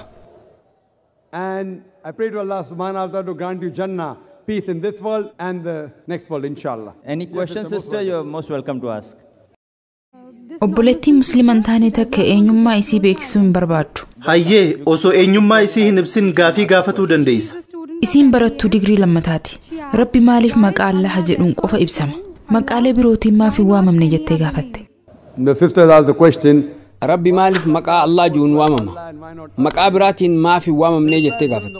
Deebisaan kanaa Quraana keessatti suuratul Israa suuraa 17ffaa ayat 110 irratti kennamee jira. Ulidu Allah awidu Rahmaan ayyammaa tad'u falawul asmaa'ul husna. Allah kadhaa yookaan Rahmaan kadhaa kamiinuu yoo kadhattan isaaf maqoota babbareedduu ta'antu jira. Maqaa barbaaddeen Rabbi yaamuu ni dandeessa. Haa ta'u malee maqaan sun maqaa bareedaa ta'uu qaba. Maqaa sirrii ta'uu qaba. Maqaa eenyummaan ittiin moggaase ta'uu qaba. Quraanaa fi hadiisa sahiha keessa maqoota sifa Rabbii ibsan 99tu jira. Ar-Rahmaan, Ar-Rahiim, Al-Kariim, Al-Hakiim, Garalaafa, Ogeessa maqaalee akkanaa 99tu jira. Inni wiirtuu ammoo Allah kan jiru. Dhaamsi isaaf maqoota babbareedoo ta'antu jira jiru kun suuraa Israa suuraa 17ffaa ayat 110 irratti ibsamuu isaatiin cinatti suuraa Xahaa suuraa 20ffaa ayat 8 irratti suuraa Al-Aaraaf suuraa 7ffaa ayat 180 irratti suuraa Al-Hashri suuraa 59ffaa ayat 24 irratti irra deddeebi'amee ibsamee jira. Isaaf maqoota babbareedoo ta'antu jira. Haa ta'u malee maqaan hunda caalu Allah kan jiru. Nuti musliimoonni Rabbii keenya maqaa warri faranjii ittiin fayyadamu gaar jechuu dhiisne maqaa Allah jiru kan afaan Arabaa maaf fayyadamna? Sababni isaa obbalii maqootiin biroo fi jechoonni biroo hundee jechaarraa ka'uun horuu danda'u. Fakkeenyaaf jechi Ingiliffaa kan gaar jiru yoo qubee S dabalate gaarsita gooftolii hedduu jechuudha. Wanti Allah hedduu jedhamu hin jiru. Qul huwa Allahu ahad. Inni Allah tokko qofa ji. Jecha gaar jirutti yoo maxxantu DESS itti dabalte gaadista. Gooftaa dubartii taate jechuudha. Islaamummaa keessa wanti Allah dhiiraa Allah dubartii jedhamu hin jiru. Allah subhaanahu wa ta'ala korniyaan qabu. Jecha gaar jirutti yoo faazar itti taate gaad faazar ta'a. Islaamummaa keessatti wanti Allah faazar jedhamu hin jiru. Yoo maazar kan jiru itti daane ammoo haadha kiristinnaa ta'a. Wanti Allah maazar jaamu islaamummaa keessa hin jiru. Maxxantuu tiin jiru duratti yoo idaate tiin gaarta gooftaa kijibaa jechuudha. Wanti tiin Allah jaamu islaamummaa keessa hin jiru. Sababa kanaaf nuti musliimoonni Rabbii keenya jecha afaan Arabaa kan Allah ju'uun yaamuu filan. Sababa kanaaf jechi Allah ju'u kitaaban amantii gurguddoo keessatti ibsamee jira. Kitaaban amantii Siikh yoo dubbistu sifni isaan Rabbiif kennan inni tokko Allah kan ju'u. Macaafa warra kiristaanaa yoo dubbistu Wangeela Maatewos boqonnaa 15 lakkoofsa 34 irratti Wangeela Maatewos boqonnaa 27 lakkoofsa 46 irratti Yesuus Kiristoos wayita masqala irratti fannifamu Elaayi lama sabaqtanii jee jira jaamee ibsamee jira. Yaa Rab maaliif na dhiiste jaamee hiikamee jira. Dubbiin Elaayi lama sabaqtanii jiru Oh God why are you forsaking me jechuu fakkaata akkasii miti. Garuu wayita gara afaan Arabaa jijjiirtan Allah lima taraktanii jechuudha. Kanatu wal fakkaata. Kanaafuu afaan Hibruutii fi afaan Arabaa obboleeyyan. Wayita dikshiinarii Scofield dubbistan Elaayi kan jiru Allah jedhamee dubbifama. Jedhamee ibsamee jira. Kanaafuu Allah maqaan jiru macaafa keessattis ibsamee jira. Kitaaban Hinduu keessattis ibsamee jira. Veedaa keessattis ibsamee jira. Appanishadiin addaa kan alloo Appanishad jedhamu ni jira. Kanaafuu maqaan Allah jiru kitaaban amantii gurguddaa keessatti ibsamee jira. Kun maqaa sirrii Rabbii dhugaa olaaneeti. Deebisaa siif kenne jeetiin. Almighty God, hope that answers the question. Yes, brother. मैं डॉक्टर बलवंत शास्त्री बिहार प्रवासी संघ के मैं राष्ट्रीय अध्यक्ष हूँ और बम्बई में बहुत दिन से रह रहा हूँ। आज हाशमी आजमी साहब भी हम लोगों के पहचानते हैं, कई बार मुलाकात करते हैं। आपके अंतर्राष्ट्रीय सम्मेलन में आने के सौभाग्य प्राप्त हुआ, इसके लिए सभी भाइयों को मेरा तरफ से नमस्कार। शुक्रिया। मैं एक चीज बहुत उत्सुकता बस मैं कहना चाहता हूं कि हिंदू फिलॉसफी के अंदर में वसुधैव कुटुंबकम, पूरा पृथ्वी मेरा कुटुंब है, परिवार है, ऐसा हिंदू फिलॉसफी में कहा है। अय्या कुरान के सही संदेश पहुंचाया नहीं गया, अय्या हम इस संदेश में पड़े हुए हैं कि जो इतना बड़ा कुरान जो भाईचारा के संदेश फैला रहा है, चारों तरफ शांति का पैगाम देना चाहता है, वह आज विश्व लेवल में और उसकी छवि क्या है? धन्यवाद। The brother asked a very good important question. obboleessi gaafii haalaan barbaachisaa ta'e gaafate. Akka filosoofii hinduutti addunyaan hundi akka maatii tokkotti ilaalama. Namni maatii kana keessa jiru hundi gammachuun jiraachuu qaba. Maallaqa argatee jireenya gammachuu bashannanaa jiraachuu qaba. Wanti kunoo islaamummaa keessa jiraa jee gaafate. Ofumaa deebisee amma murtaa'in eeyyeen islaamummaa keessas ni jiraa jee. Somewhat similar. And then he comes to his question and asks that this Quran, it should reach the full world. Gara gaafii lammataatti hogguu ce'u ammoo quraanni kun addunyaa guutuu ga'uu qaba. Garuu hin geenye. Musliimotaatu quraana kana ibsuu irratti rakkoo qabamoo namoota dhaggeeffatutu haalaan hubachuu dadhabe. Arraan tana musliimoonni shororkeessitoota, fandaamentaalistoota, ekstiriimistoota jedhamuun waamaman. Kanaafuu dogongorri ijoon maal jee gaafate. Gaafii duraatti wal qabatee hinduuzimiin addunyaan guutuun akka maatii tokkooti jedhee barsiisa kan jiru sanii waliin gala. Gammachuun jiraachuu qabnaa, dalagachuu fi bashannanuu dandeenya jedha. Islaamummaan waanuma wal fakkaataa jedha. Dubbii gara xumuraa malee. Rabbi suuratul Hujuraat suuraa 49 ayaa 13 irratti. Yaa ayyuhan naasu inna khalaqnaakum min zaqin wa unsa wa jalnaakum shu'uban wa qabaa'ila lita'aarafu inna akramakum indallahi atqaakum inna Allaha aliimun khabiir.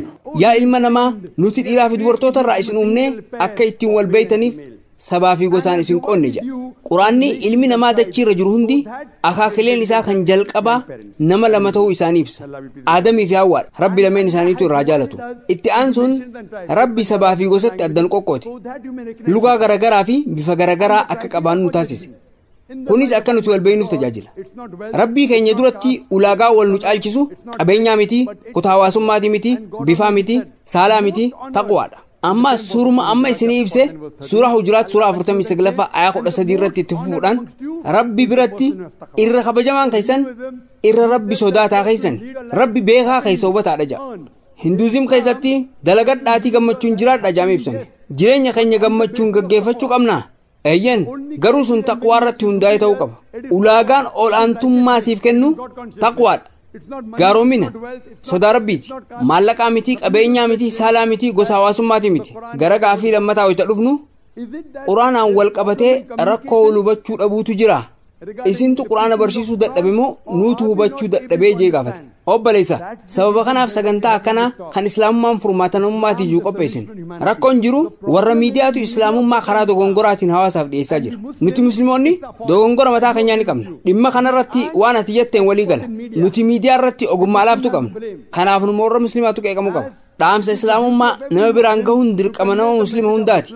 Dhaamsa quraanaa ilma namaa hunda biraan gahuu qabna. Nuti dalagaan kun keenya jennee sa'a guutuu dalagaan jiru. Garuu carraaqqotti jira. Hanga dandeenyeen carraaqqotti jira. Laali ara nama 100,000 oltu as jira. Ta'us nuuf kun xiqqaadha. Namni 100,000 anaaf xiqqaadha. Miiliyoonaan ta'uu qaba. Kanaaf dhaamsa kana saatalaayitiin qajeela dabarsina. Tilmaamaan namoota miiliyoona 60 oltu waan kana ilaala. Humni 100 humni 200 xiqqaadha. Inshaallah Rabbi duratti dhaamsa nama biraan gahuu xiyya ragaa ba'a. Ta'us miiliyoonni 60 ammas parsantii tokko qofa. Nama biiliyoona 6 oltu dachii irra jira. Sanirraa wayita shallayduu miiliyoonni 60 parsantii tokko qofa. Wanti nuti barbaannu nuti musliimoonni miidiyaa irratti jabaachuu qabna. Chaanaloonni hedduun banamuu qabu. Kana caalaa babal'atee mul'achuu qaba. Akkasumas akkuma ati jette namoota dhaggeeffatan birallee rakkoon hubannoo ni jira. Sababa kanaaf akkuma ati jette ekstiriimistoota, fandaamentaalistoota, shororkeessitoota jechaa maqaa nutti baasan. Haasofni kiyyalleen hedduun waan kana irratti hundaa'a. Yoo namni tokko shororkeessaa, fandaamentaaliist, ekstiriimistii siin jee akkamitti deebisaa kan nita kan jiru irratti xiyyeeffata. Inshaallah hiika haasoo kiyyaa guutuu kan sagantaa kana DVD'n boodanii argatta. Deebisaa siif kan jeetti nama. That you are a fundamentalist, you are a terrorist, you are an extremist. So hopefully inshallah you'll get the translation after this lecture. Hopefully. Hope that answers the question, brother. Sir, my name is Gil Roy from Bombay. Maqaan kii Gil Roy jedhama. Magaalaa Bombay irraa dhufe. An daldalataadha. carraa gaafii naa kennu kan keetiif fi galatoome. Barumsa keetiin gammadee jira. Sagantaa kee irratti yeroo jalqabaatiif hirmaadhe. Biyyoonni musliimaa hedduun namni amantii islaamummaa irraa gara amantii biraa akka jijjiiratu hin ayyaman. Yoo dogoggornaa sirreessi. Garuu biyyoonni musliim hin ta'in hedduun kan nam islaama'uu yookaan ammoo nam islaamissuu irraa dhorkan waan jiran hin se'u. Islaamummaa keessatti wanti sirriin maali? Akkuma ati jettu islaamummaa seefiin babal'isuun hin danda'amu. Namoonni kumaatamaan lakkaa'aman kan miliyoonaan lakkaa'aman gara islaamummaa seenuu jiran. Gaafii kanaaf deebisaan kee maal ta'a? You don't need the sword for Islam, and thousands and millions of followers will anyway get into Islam. What would be your response? The brother asked a very good question. Obboleessi gaafii gaarii gaafate. Akkasumas gaafii haalaan barbaachisaadha. Obboleessi biyyoonni musliimaa muraasni namni amantii isaa barsiisuu yookaan ammoo namoota gara amantii isaa yaamuu maaliif dhorkan? Akka namoonni amantii biraa barsiisan yookaan ammoo namoota akka kafarsiisan hin ayyaman. Islaamummaa irraa gara amantii biraa akka seenan hin ayyaman. Gaafiin ijoon isa kana. Obboleessa. Amantii barsiisuu wal qabatee fakkeenyaaf biyyoonni akka Saudi Arabiyaa hin ayyaman. Biyyaan asirratti beekuusidha. Namoonni amantii biroo amantii isaanii biyya san keessatti akka barsiisan hin ayyaman. Sababni isaa immoo fakkeenyaaf mana barumsaa banuu barbaadde jennu. Mana barumsaa san jalqabuuf ammoo barsiisota herregaa wal dorgomsiistee qaxaruuf gaafii garaagaraa gaafatta. Yeroo kana barsiisota herregaatiin 2 meeqa jettee gaafatta. Barsiisaan tokko 2 jeesii deebise. Kalammadaa ammoo 2 jeesii deebise. Barsiisaan sadaffaa ammoo 2 jee deebise. Namoonni hedduun abbaan barbaade amantii isaa barsiifatu kan fedhe amanuu jaan wanta akkas gaafachuun fedha. Barsiisaa 2 juu mana barumsaa keessatti qaxarta. Barsiisaa 2 juu filatta. Ani hin filadhu. An waa'ee herregaa sirriitti hin beeka. 2 malee akkamitti illee kabiraan hin ta'u. So as far as religion is concerned, Saudi Arabia amantii wal qabatee Saudi Arabiyaan ayaa Qur'aanaa kan suuraa Aali Imraan suuraa 3ffaa ayaa 19 irra jiruun walii galtee jirti. Inna diina indallahi al-Islaam.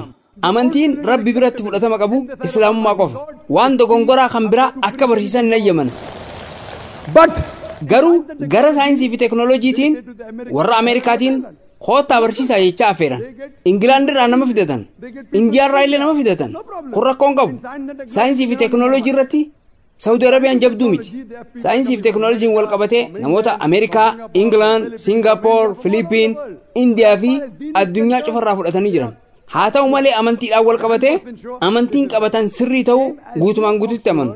Akkuma ati 2 ta'uu sirriitti amantee barsiisaa dogongoraa kan biraa hin qaxarre sanitti anis waan isaan amanan sanitti ni amana. An barataa amantii wal bira qabuun qoratu. Kitaaban amantii dachii tanda jiran keessaa Quraana malee kitaabni amantii biraa kan amantiin kun amantii sirriidha jiru hin jiru. Kitaaban Hinduu dubbisi. Macaafa warra kiristaanaa dubbisi. Bakka takkatti illee macaafni kiristaanummaan amantii sirriiti hin jenne.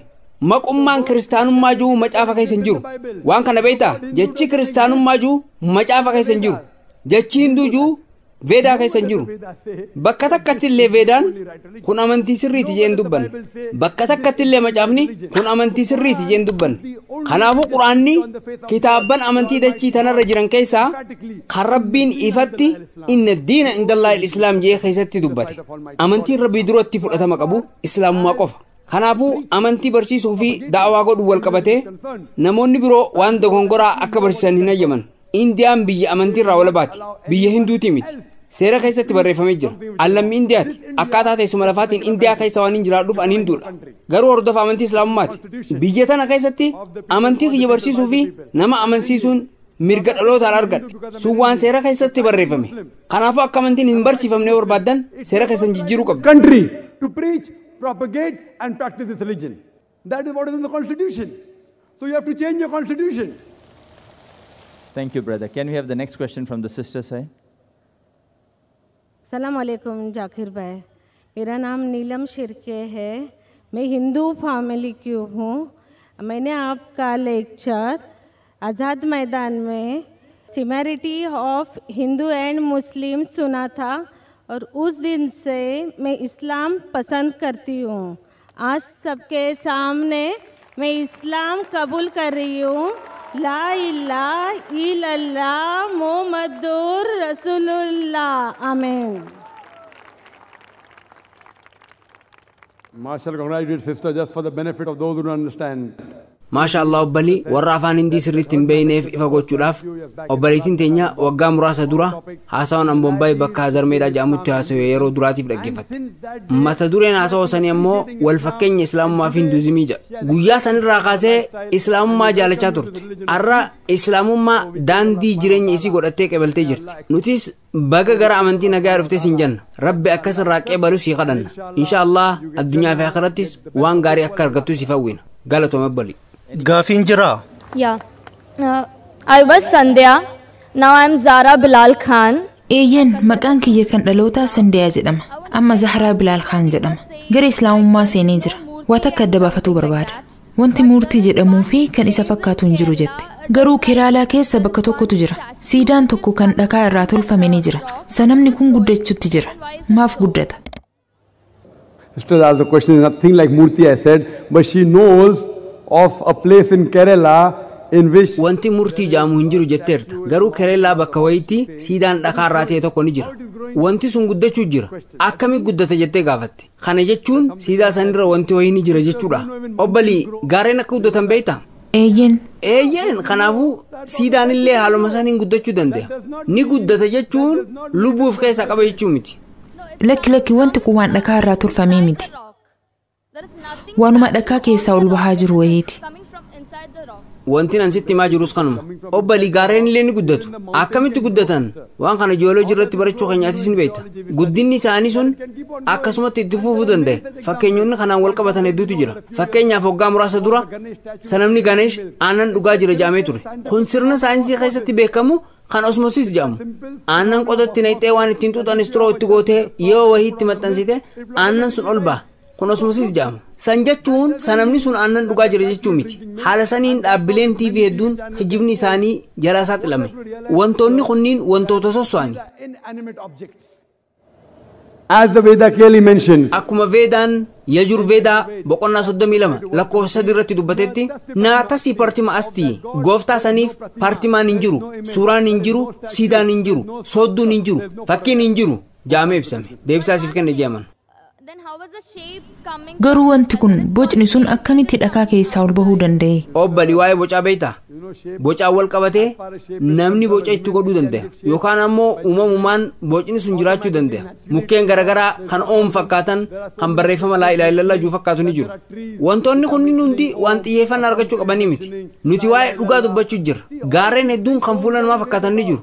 Ati nagarree uumamaan waan tokko fakkaachuu ni danda'u. Kun mu'ujizaa miti. Ati kitaabban hinduu quraanaa fi macaafa rabbiin olaanee fakkiin qabu ja'an hordofuu qabda. Dhakaan ilma namaa fakkaachuu danda'a, fakkii wayii fakkaachuu danda'a, sanama fakkaachuu danda'a. Akkas ta'a jechuun rabbi ta'a jechuu miti.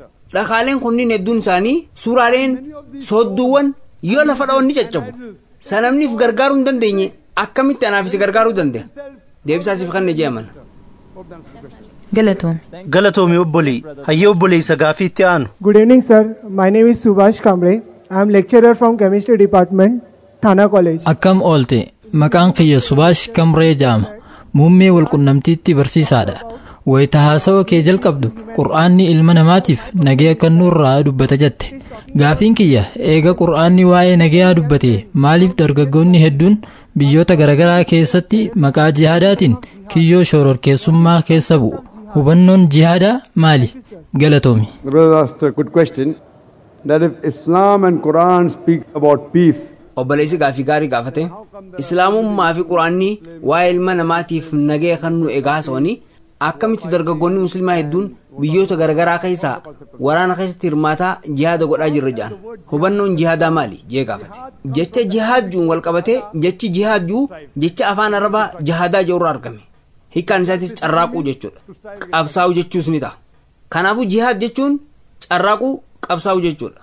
Jihaad jechuun waraana qulqulluu qidduus xoorinatti takkaa'u hoolii war jechuu miti. Jecha waraana qulqulluu juu gara afaan arabaa wayita deebistu harbul muqaddasaa ta'a. Jechi harbul muqaddasaa juu quraana keessaas ta'e hadiisa sayyaa keessa hin jiru. Wanti kun waan miidiyaa fi orientaalistoonni dogongoraan hiikkaa itti kennani. Jihaad jechuun waraana qulqulluu jechuu miti. Jihaad jechuun carraaquu qabsaa'uu jechuudha. Dabalataan akka islaamummaatti jihaad jechuun rakkoo namummaa furuuf carraaquu qabsaa'uu jechuudha. Kana jechuunis ilma namaatiif nagaya fiduuf jecha carraaquu qabsaa'uu jechuudha. akkasumas dirree waraanaatti ofirraa ittisuuf jecha carraaquu qabsaa'u jechuudha. Akkasumas cunqursaa ofirraa darbuuf carraaquu qabsaa'u jechuudha. Kanaafuu hiikaan bu'uuraa kan jihaadaa carraaquu yookaan qabsaa'u jechuudha. Gara gaafii keetii wayita dhufu dargaggoonni hedduun biyyoota garaagaraa keessaa waraana irratti akkamitti hirmaatan jedha. Qabxiin tokkoffaan musliimoonni tokko tokko wantoota farra hawaasummaa ta'aniin dogongoranii jiru. Wanti kun dhugaadhaas. Dubbii quraanaa akkaataa galumsaatiin malee fayyadamuun waraana irratti hirmaadhaa islaamummaan waraana jajjabeessa ja'a gorfamu. Haa ta'u warri kun parsantiin haalaan xiqqaadha. Sababaan guddaan akkaataa miidiyaan waan kana ibsuutu hubannoo keenya irratti dhiibbaa fidaa jira. Akkuma Indiyaa keessatti heddumminaan gaazexaa irratti dubbisnu shororkeessitoonni musliimaa kan Kashmiir keessaa namoota hedduu ajjeesan jedhan. Wanta kana mata duree irratti barreessu. Waan akkanaa yeroo hunda dubbisna. Yeroo jalqabaatiif bara 2003 akka gara Kashmiir dhaqu waamamee ture. Anis haadha qumoo haafuu jechaa itti yaadaa ture. Jeequmsa hedduutu jira. Yeroo jalqabaatiif mootummaan waggaa 40 keessatti bakka namni hedduun walitti qabametti haasawin akka godhamu hayyama kenne. Namni bakka sanitti argames hedduudha. Nama 100,000tu argame. Bakka Polo Ground jedhamutti magaalaa Srinagar keessatti haasa'u godhe. Wayita achi dhaqu loltoonni qawwee qabatanii namarsanii eegu turan. Anis wanti sun akka jiraachuu danda'u tilmaamee ture. Haa ta'u malee rakkoon guddaan hin mudanne. Yeroo itti aanu gara Asaam deeme. Wayita buufata xayyaaraa ga'u loltoonni qawwee hidhatan 4 dhufanii namarsan. Anis maal inni kun jeetiin gaafadhe. Asaam keessa warra nama ajjeesutu jira naan jaan.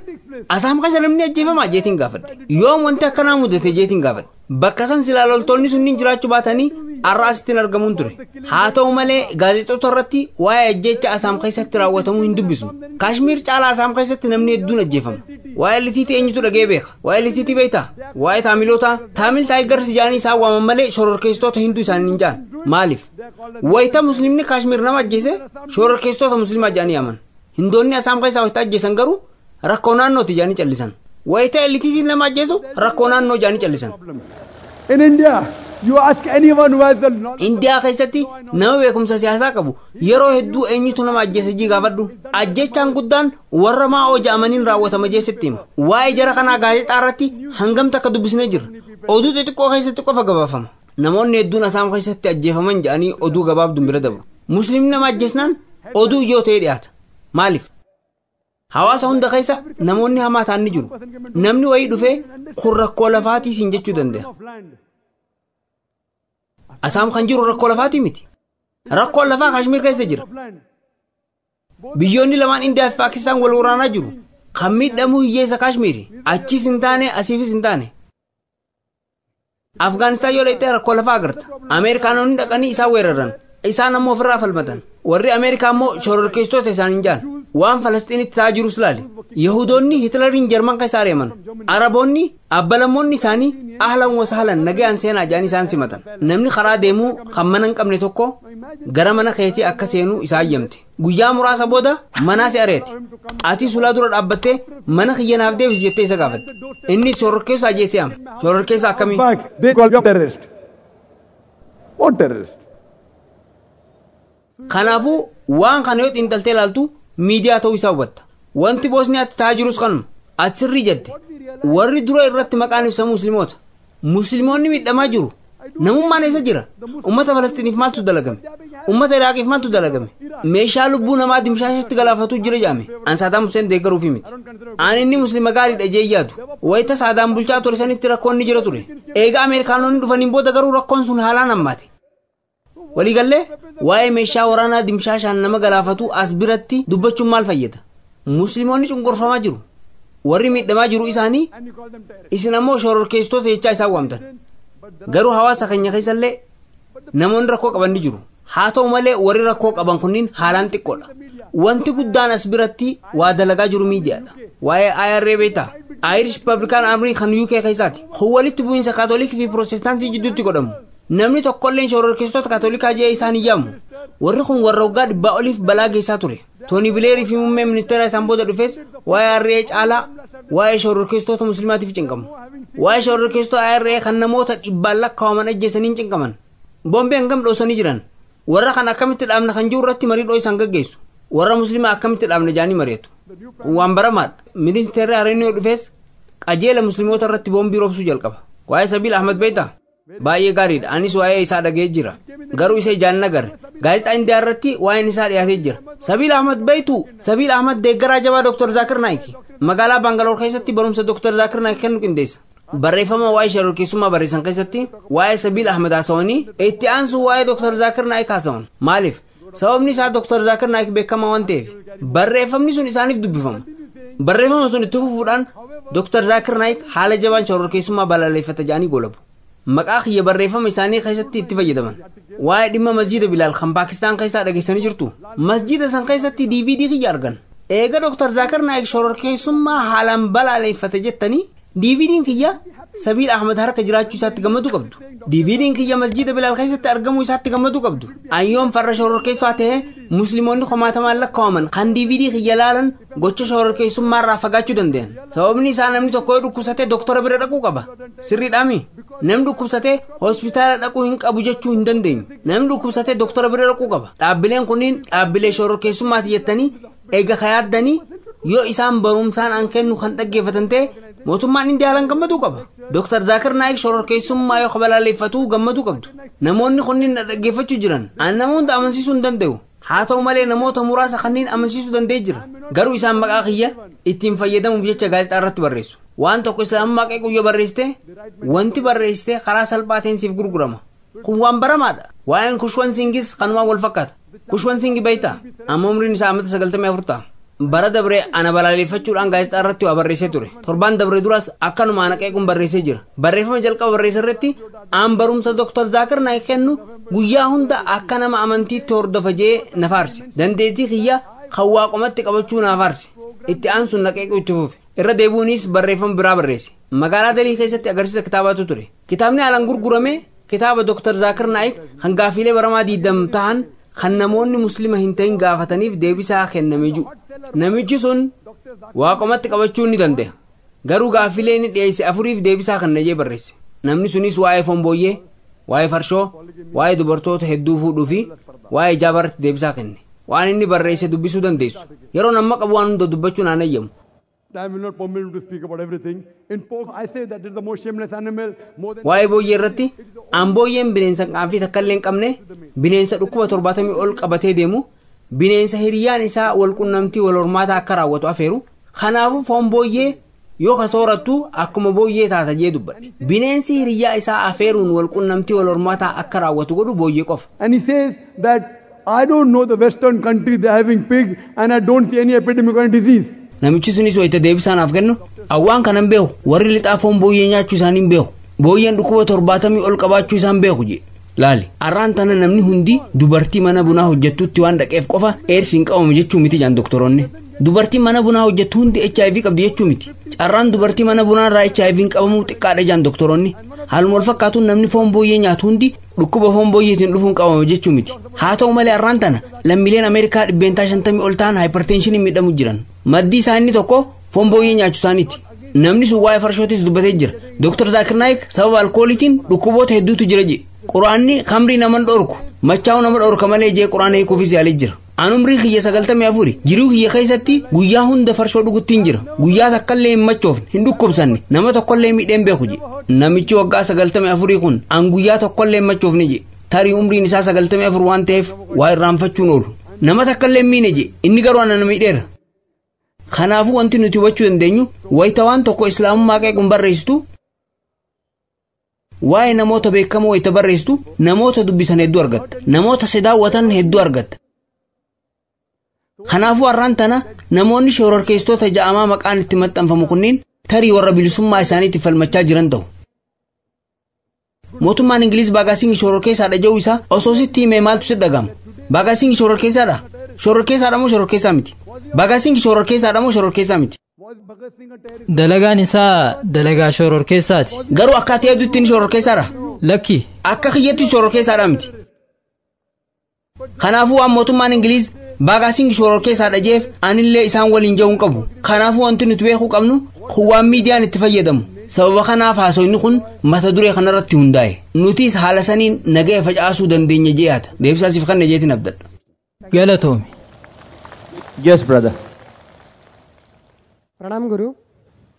My name is Advait Vilas Kakade. I am from Nayar Hospital. I am a medical student. My question is, we are actually very fortunate to get this human form of life. This is very rare. An Advaayid Vilaas Kaakree jedhama. Hospitaal Naaraatti barata fayyaati. Gaafiin kiyya nu jireen namummaa qabaachuu keenya kanaaf carra guddaa qabna. Kun carra addaati. Waan waggoota miliyoon keessatti argamudha. Jireen namummaa kana halkamiin itti fayyadamuu qabna yookaan ammoo kaayoon ijoon jireen keenya keessatti guutuu qabna maal? The brother said that he is a medical student from Nair Hospital. I have to mention that even I passed from Nair Hospital, same hospital. Obboleessi barataa fayyaa hospitaala Naari. Waan kana amma dura dubbadheetiin jira. Anis barataa hospitaala Naariin ture. Kolleejuma san keessa qabxii gaarii argadheetiin dabre. Bara 1991tti qormaata dabre. Waggaa 16 dura jechuudha. Obboleessi wanti gaafate nuti jireenya namummaa tana argannee jirra. Namummaa arganne tana akkamitti fayyadamne jaa. Rabbi Quraana keessatti suuratul Zaariyaat suuraa 51ffaa aaya 56 irratti wamaa khalaqtul jinna wal insa illaa liya'buduun.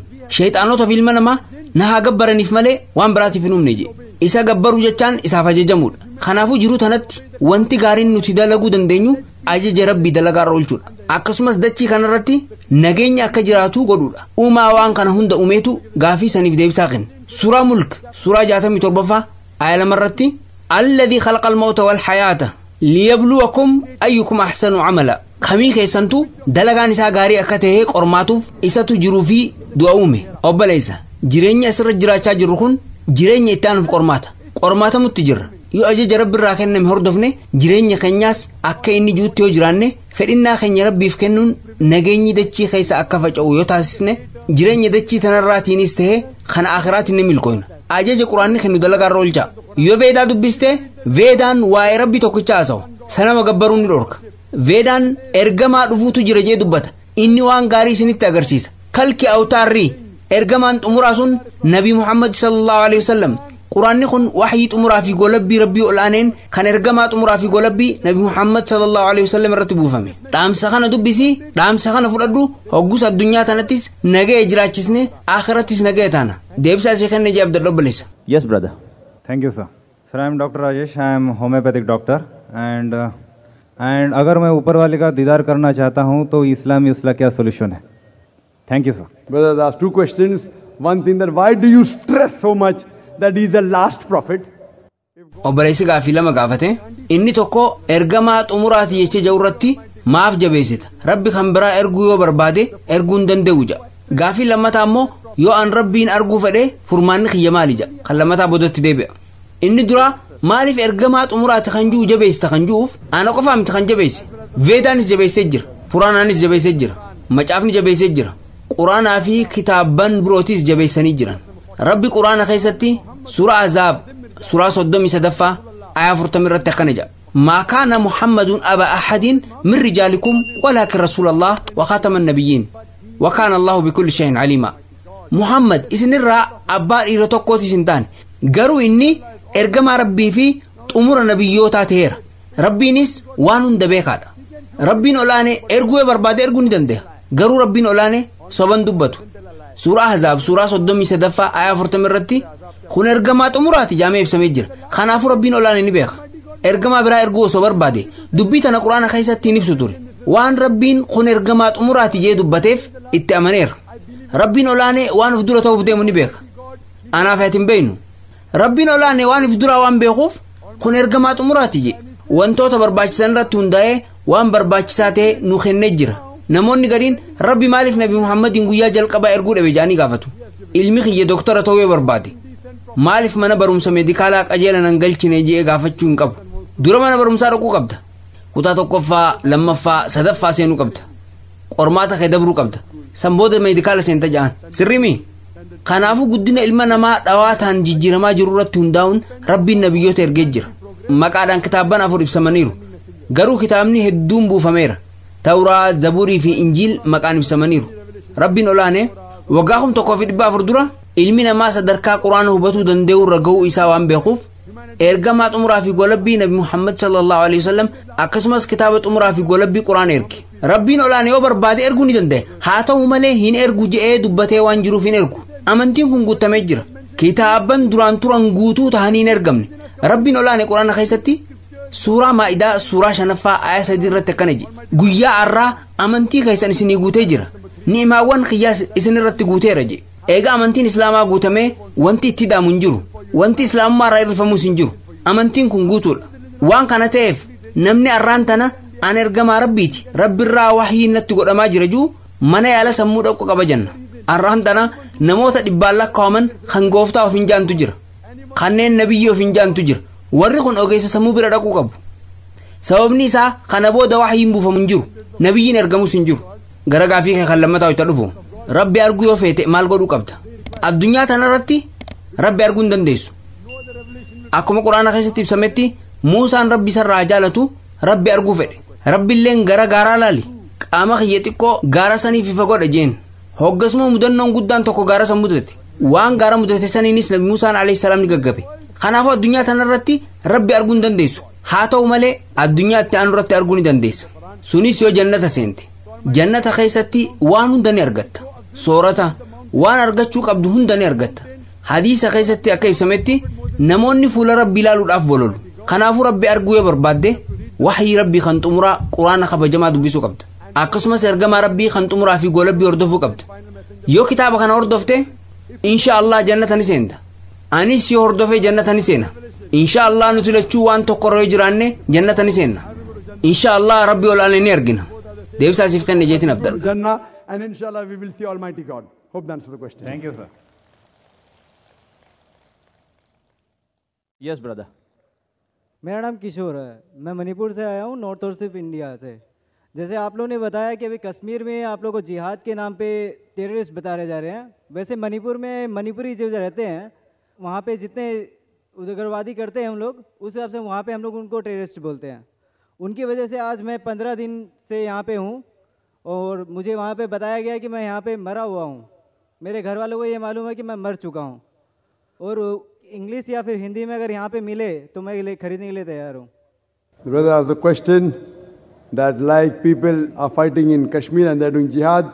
Gaafiin obboleessi gaafatee namoonni akkuma Kashmiiritti jihaada goona ja'a wal waraanaa jiran sanitti haaluma wal fakkaatuun Manipuurittis namoonni wal waraanu jiran. Jiraattonninis magaalaa san dhiisanii bahanii as jiru. Inninis sababa shororkeessitootaatiif jecha magaalaa isaatii bahee guyyoota 15 dabraniif as ture. Waa islaamummaa baratu fedha. Manipuuritti maaf Peace TV'n hin banamnee jee gaafate. Akkasumas musliimoonni maaf areeda guddisuu kan juu gaafate. Gaafiin isaa lamaan isa kana. Obboleessa akkuma durarratti dubbadhe Kaashmiiritti namni hundi jihaadatti jira jechuu hin danda'u. Achitti namoonni carraaqaa qabsaa'aa jiru. Namoonni Kaashmiiritti qabsaa'aa jiran tarii jihaada dhugaa godhaan jiran ta'a. Tarii namoonni gariin waan dhugaa qabatanii garuu karaa dogongoraa dalagaa jiran ta'a. Waa'ee qabsaa'uu irratti namoota ajaja quraanaa sirriitti hordofaniin jihaada karaa rabbii irratti godhaa jiran jechuu dandeessa. Namoonni Kaashmiiritti qabsaa'an hundi jihaada sirrii godhaa jiran je'ee dimshaashaan hin dubbadhu. Jihaada karaa rabbii irratti godhamu jechuudha. Gara gaafii kee kan Manipuuraa dhufu. Manipuuritti wal waraansi akka jiru niin beeka. Sababa saniifis as dhuftaniirtu. Tarii kun karoora rabbii ta'uu danda'a. Karoora rabbii olaanaati. Sababa wal waraansaa saniif as dhufte. Addunyaa tanarratti nagaya waan dhabdeef tarii addunyaa itti aanutti nagaya argachuu dandeessa. Har'aati barumsa gaarii kan waa'ee nageenyaa dhaggeeffatteerta. Nageenyi addunyaa tanaa nageenya yeroo gabaabaati. Nageenyi dhugaa nageenya addunyaa itti aanutti argannu. Gara gaafii ta'e waa'ee areedaan wal qabatee fi waa'ee Peace TV'n maaf Manipuur hin jiru jetteetti haa deebi'u. Peace TV'n maaliif Manipuuritti hin mul'annee jettee gaafatte. Kanaaf karaa salphaan ati firkweensii chaanaala keenyaa fudhachuu ni dandeessa. Diishi guddaa yoo qabaatte Peace TV ni argatta. Tarii warri karaa keebilaatiin TV dabarsu chaanaal keenya irra galchine ta'a. Diisha guddaa bittee gara bahaa digirii 68 Intelsat 10 yoo qajeelchite inshallah Peace TV ni argatta. Hanga warri keebilaa dalaguutti yaalii godhuu ni dandeessa. Nuti Manipuur dhaynee isaan dirqamsiisuu hin dandeenyu. Garuu diisha qopheessitee yoo digirii 68 irra goote firkweensii itti galchitee barbaadde inshallah ni argatta. Gara gaafii ta'e musliimoonni maaf areeda guddisuu ju'aa dhufu. Kaniin ansiin jechuu barbaadu wanti addaati godhatu yoo eenyummaa kee kan mul'isu uffadhu. Haasawaa wanti addaati godhatu yoo eenyummaa kee kan mul'isu uffadhu juu taasisee ture. Fakkeenyaaf gara konferansii yoo deemte namoonni waraqaa eenyummaa isaanii ibsu ofitti maxxansu. Ani dooktaraa, ani injiinaraa, ani saayintistiidha jedha.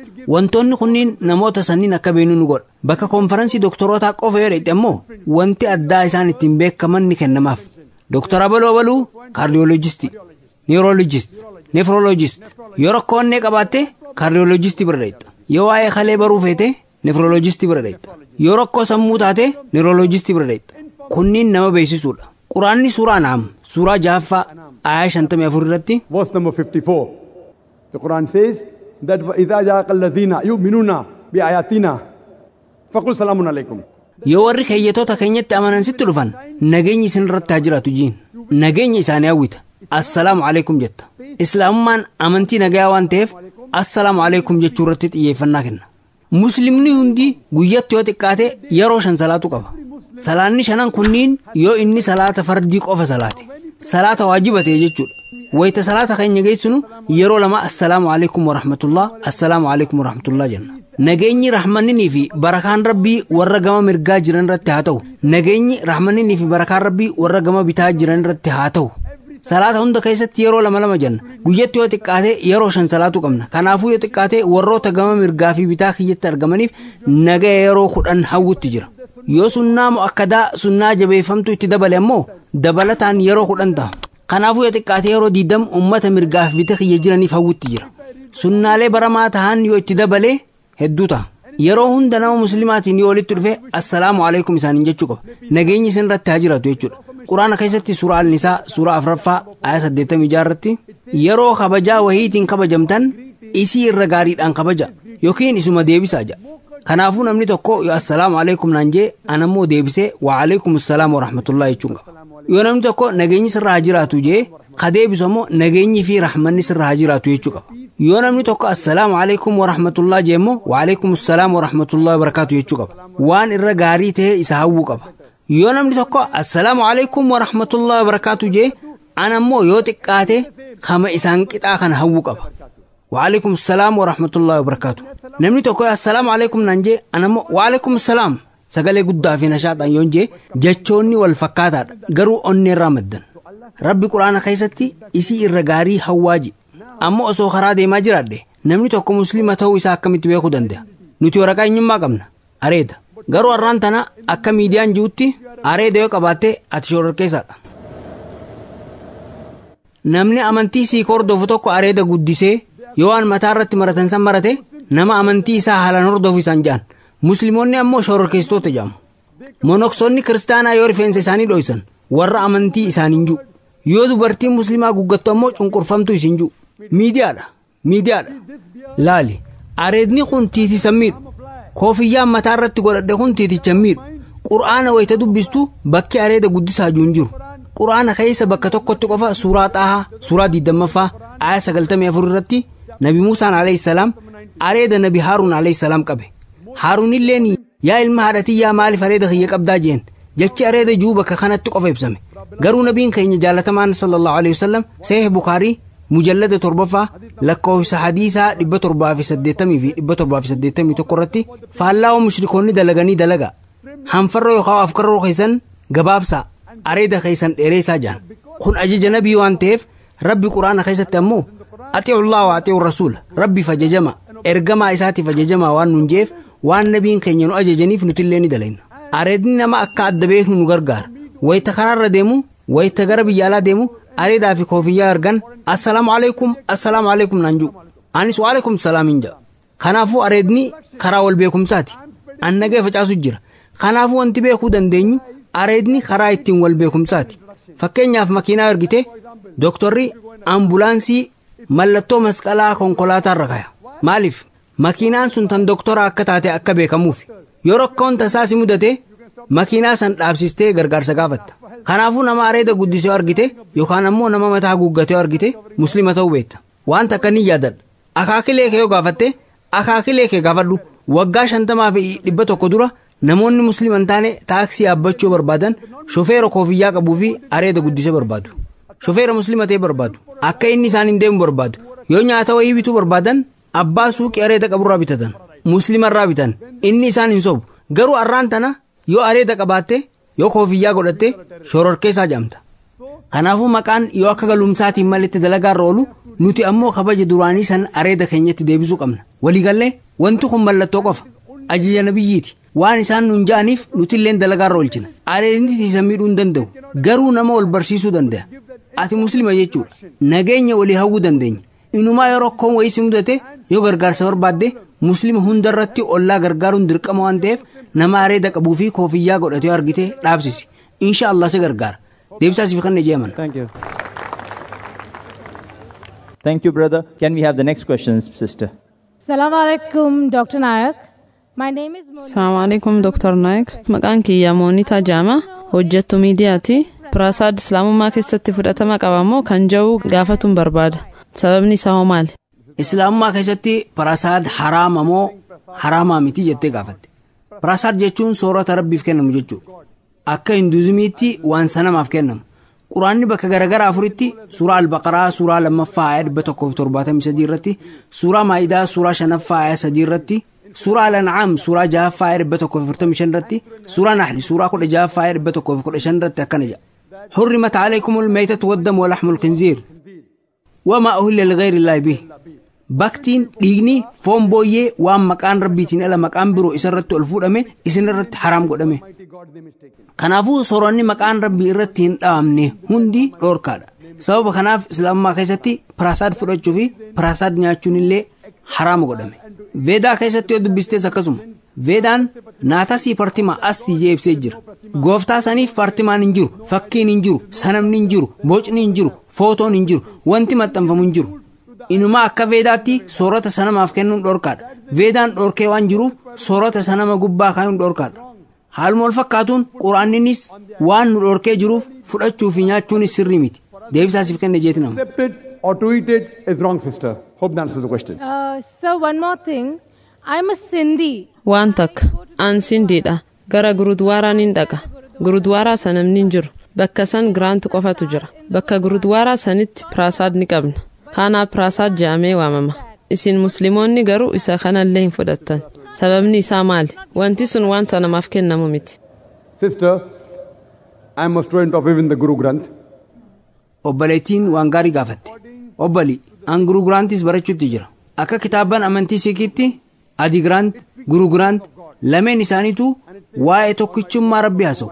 Rabbiin guddaan sanama hin qabu, fakkii hin qabu, sifoota hedduu kan rabbiif kennamantu jira. Rahiim, Kariim, Allah fi kan biroos ni jiru. Hanga bakka kanaatti waliin deemna.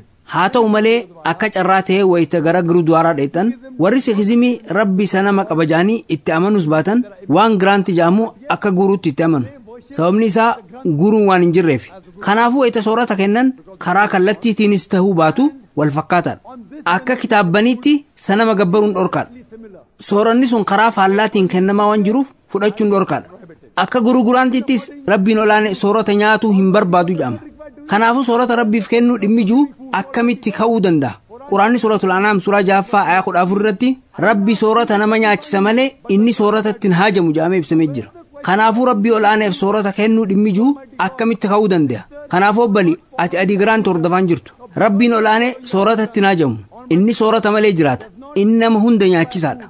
Deebisaasiif kenne jeetiin amana. وآخر دعوانا أن الحمد لله رب العالمين. Hope that answers the question. وآخر دعوانا الحمد لله رب العالمين. I would request the brothers to be seated for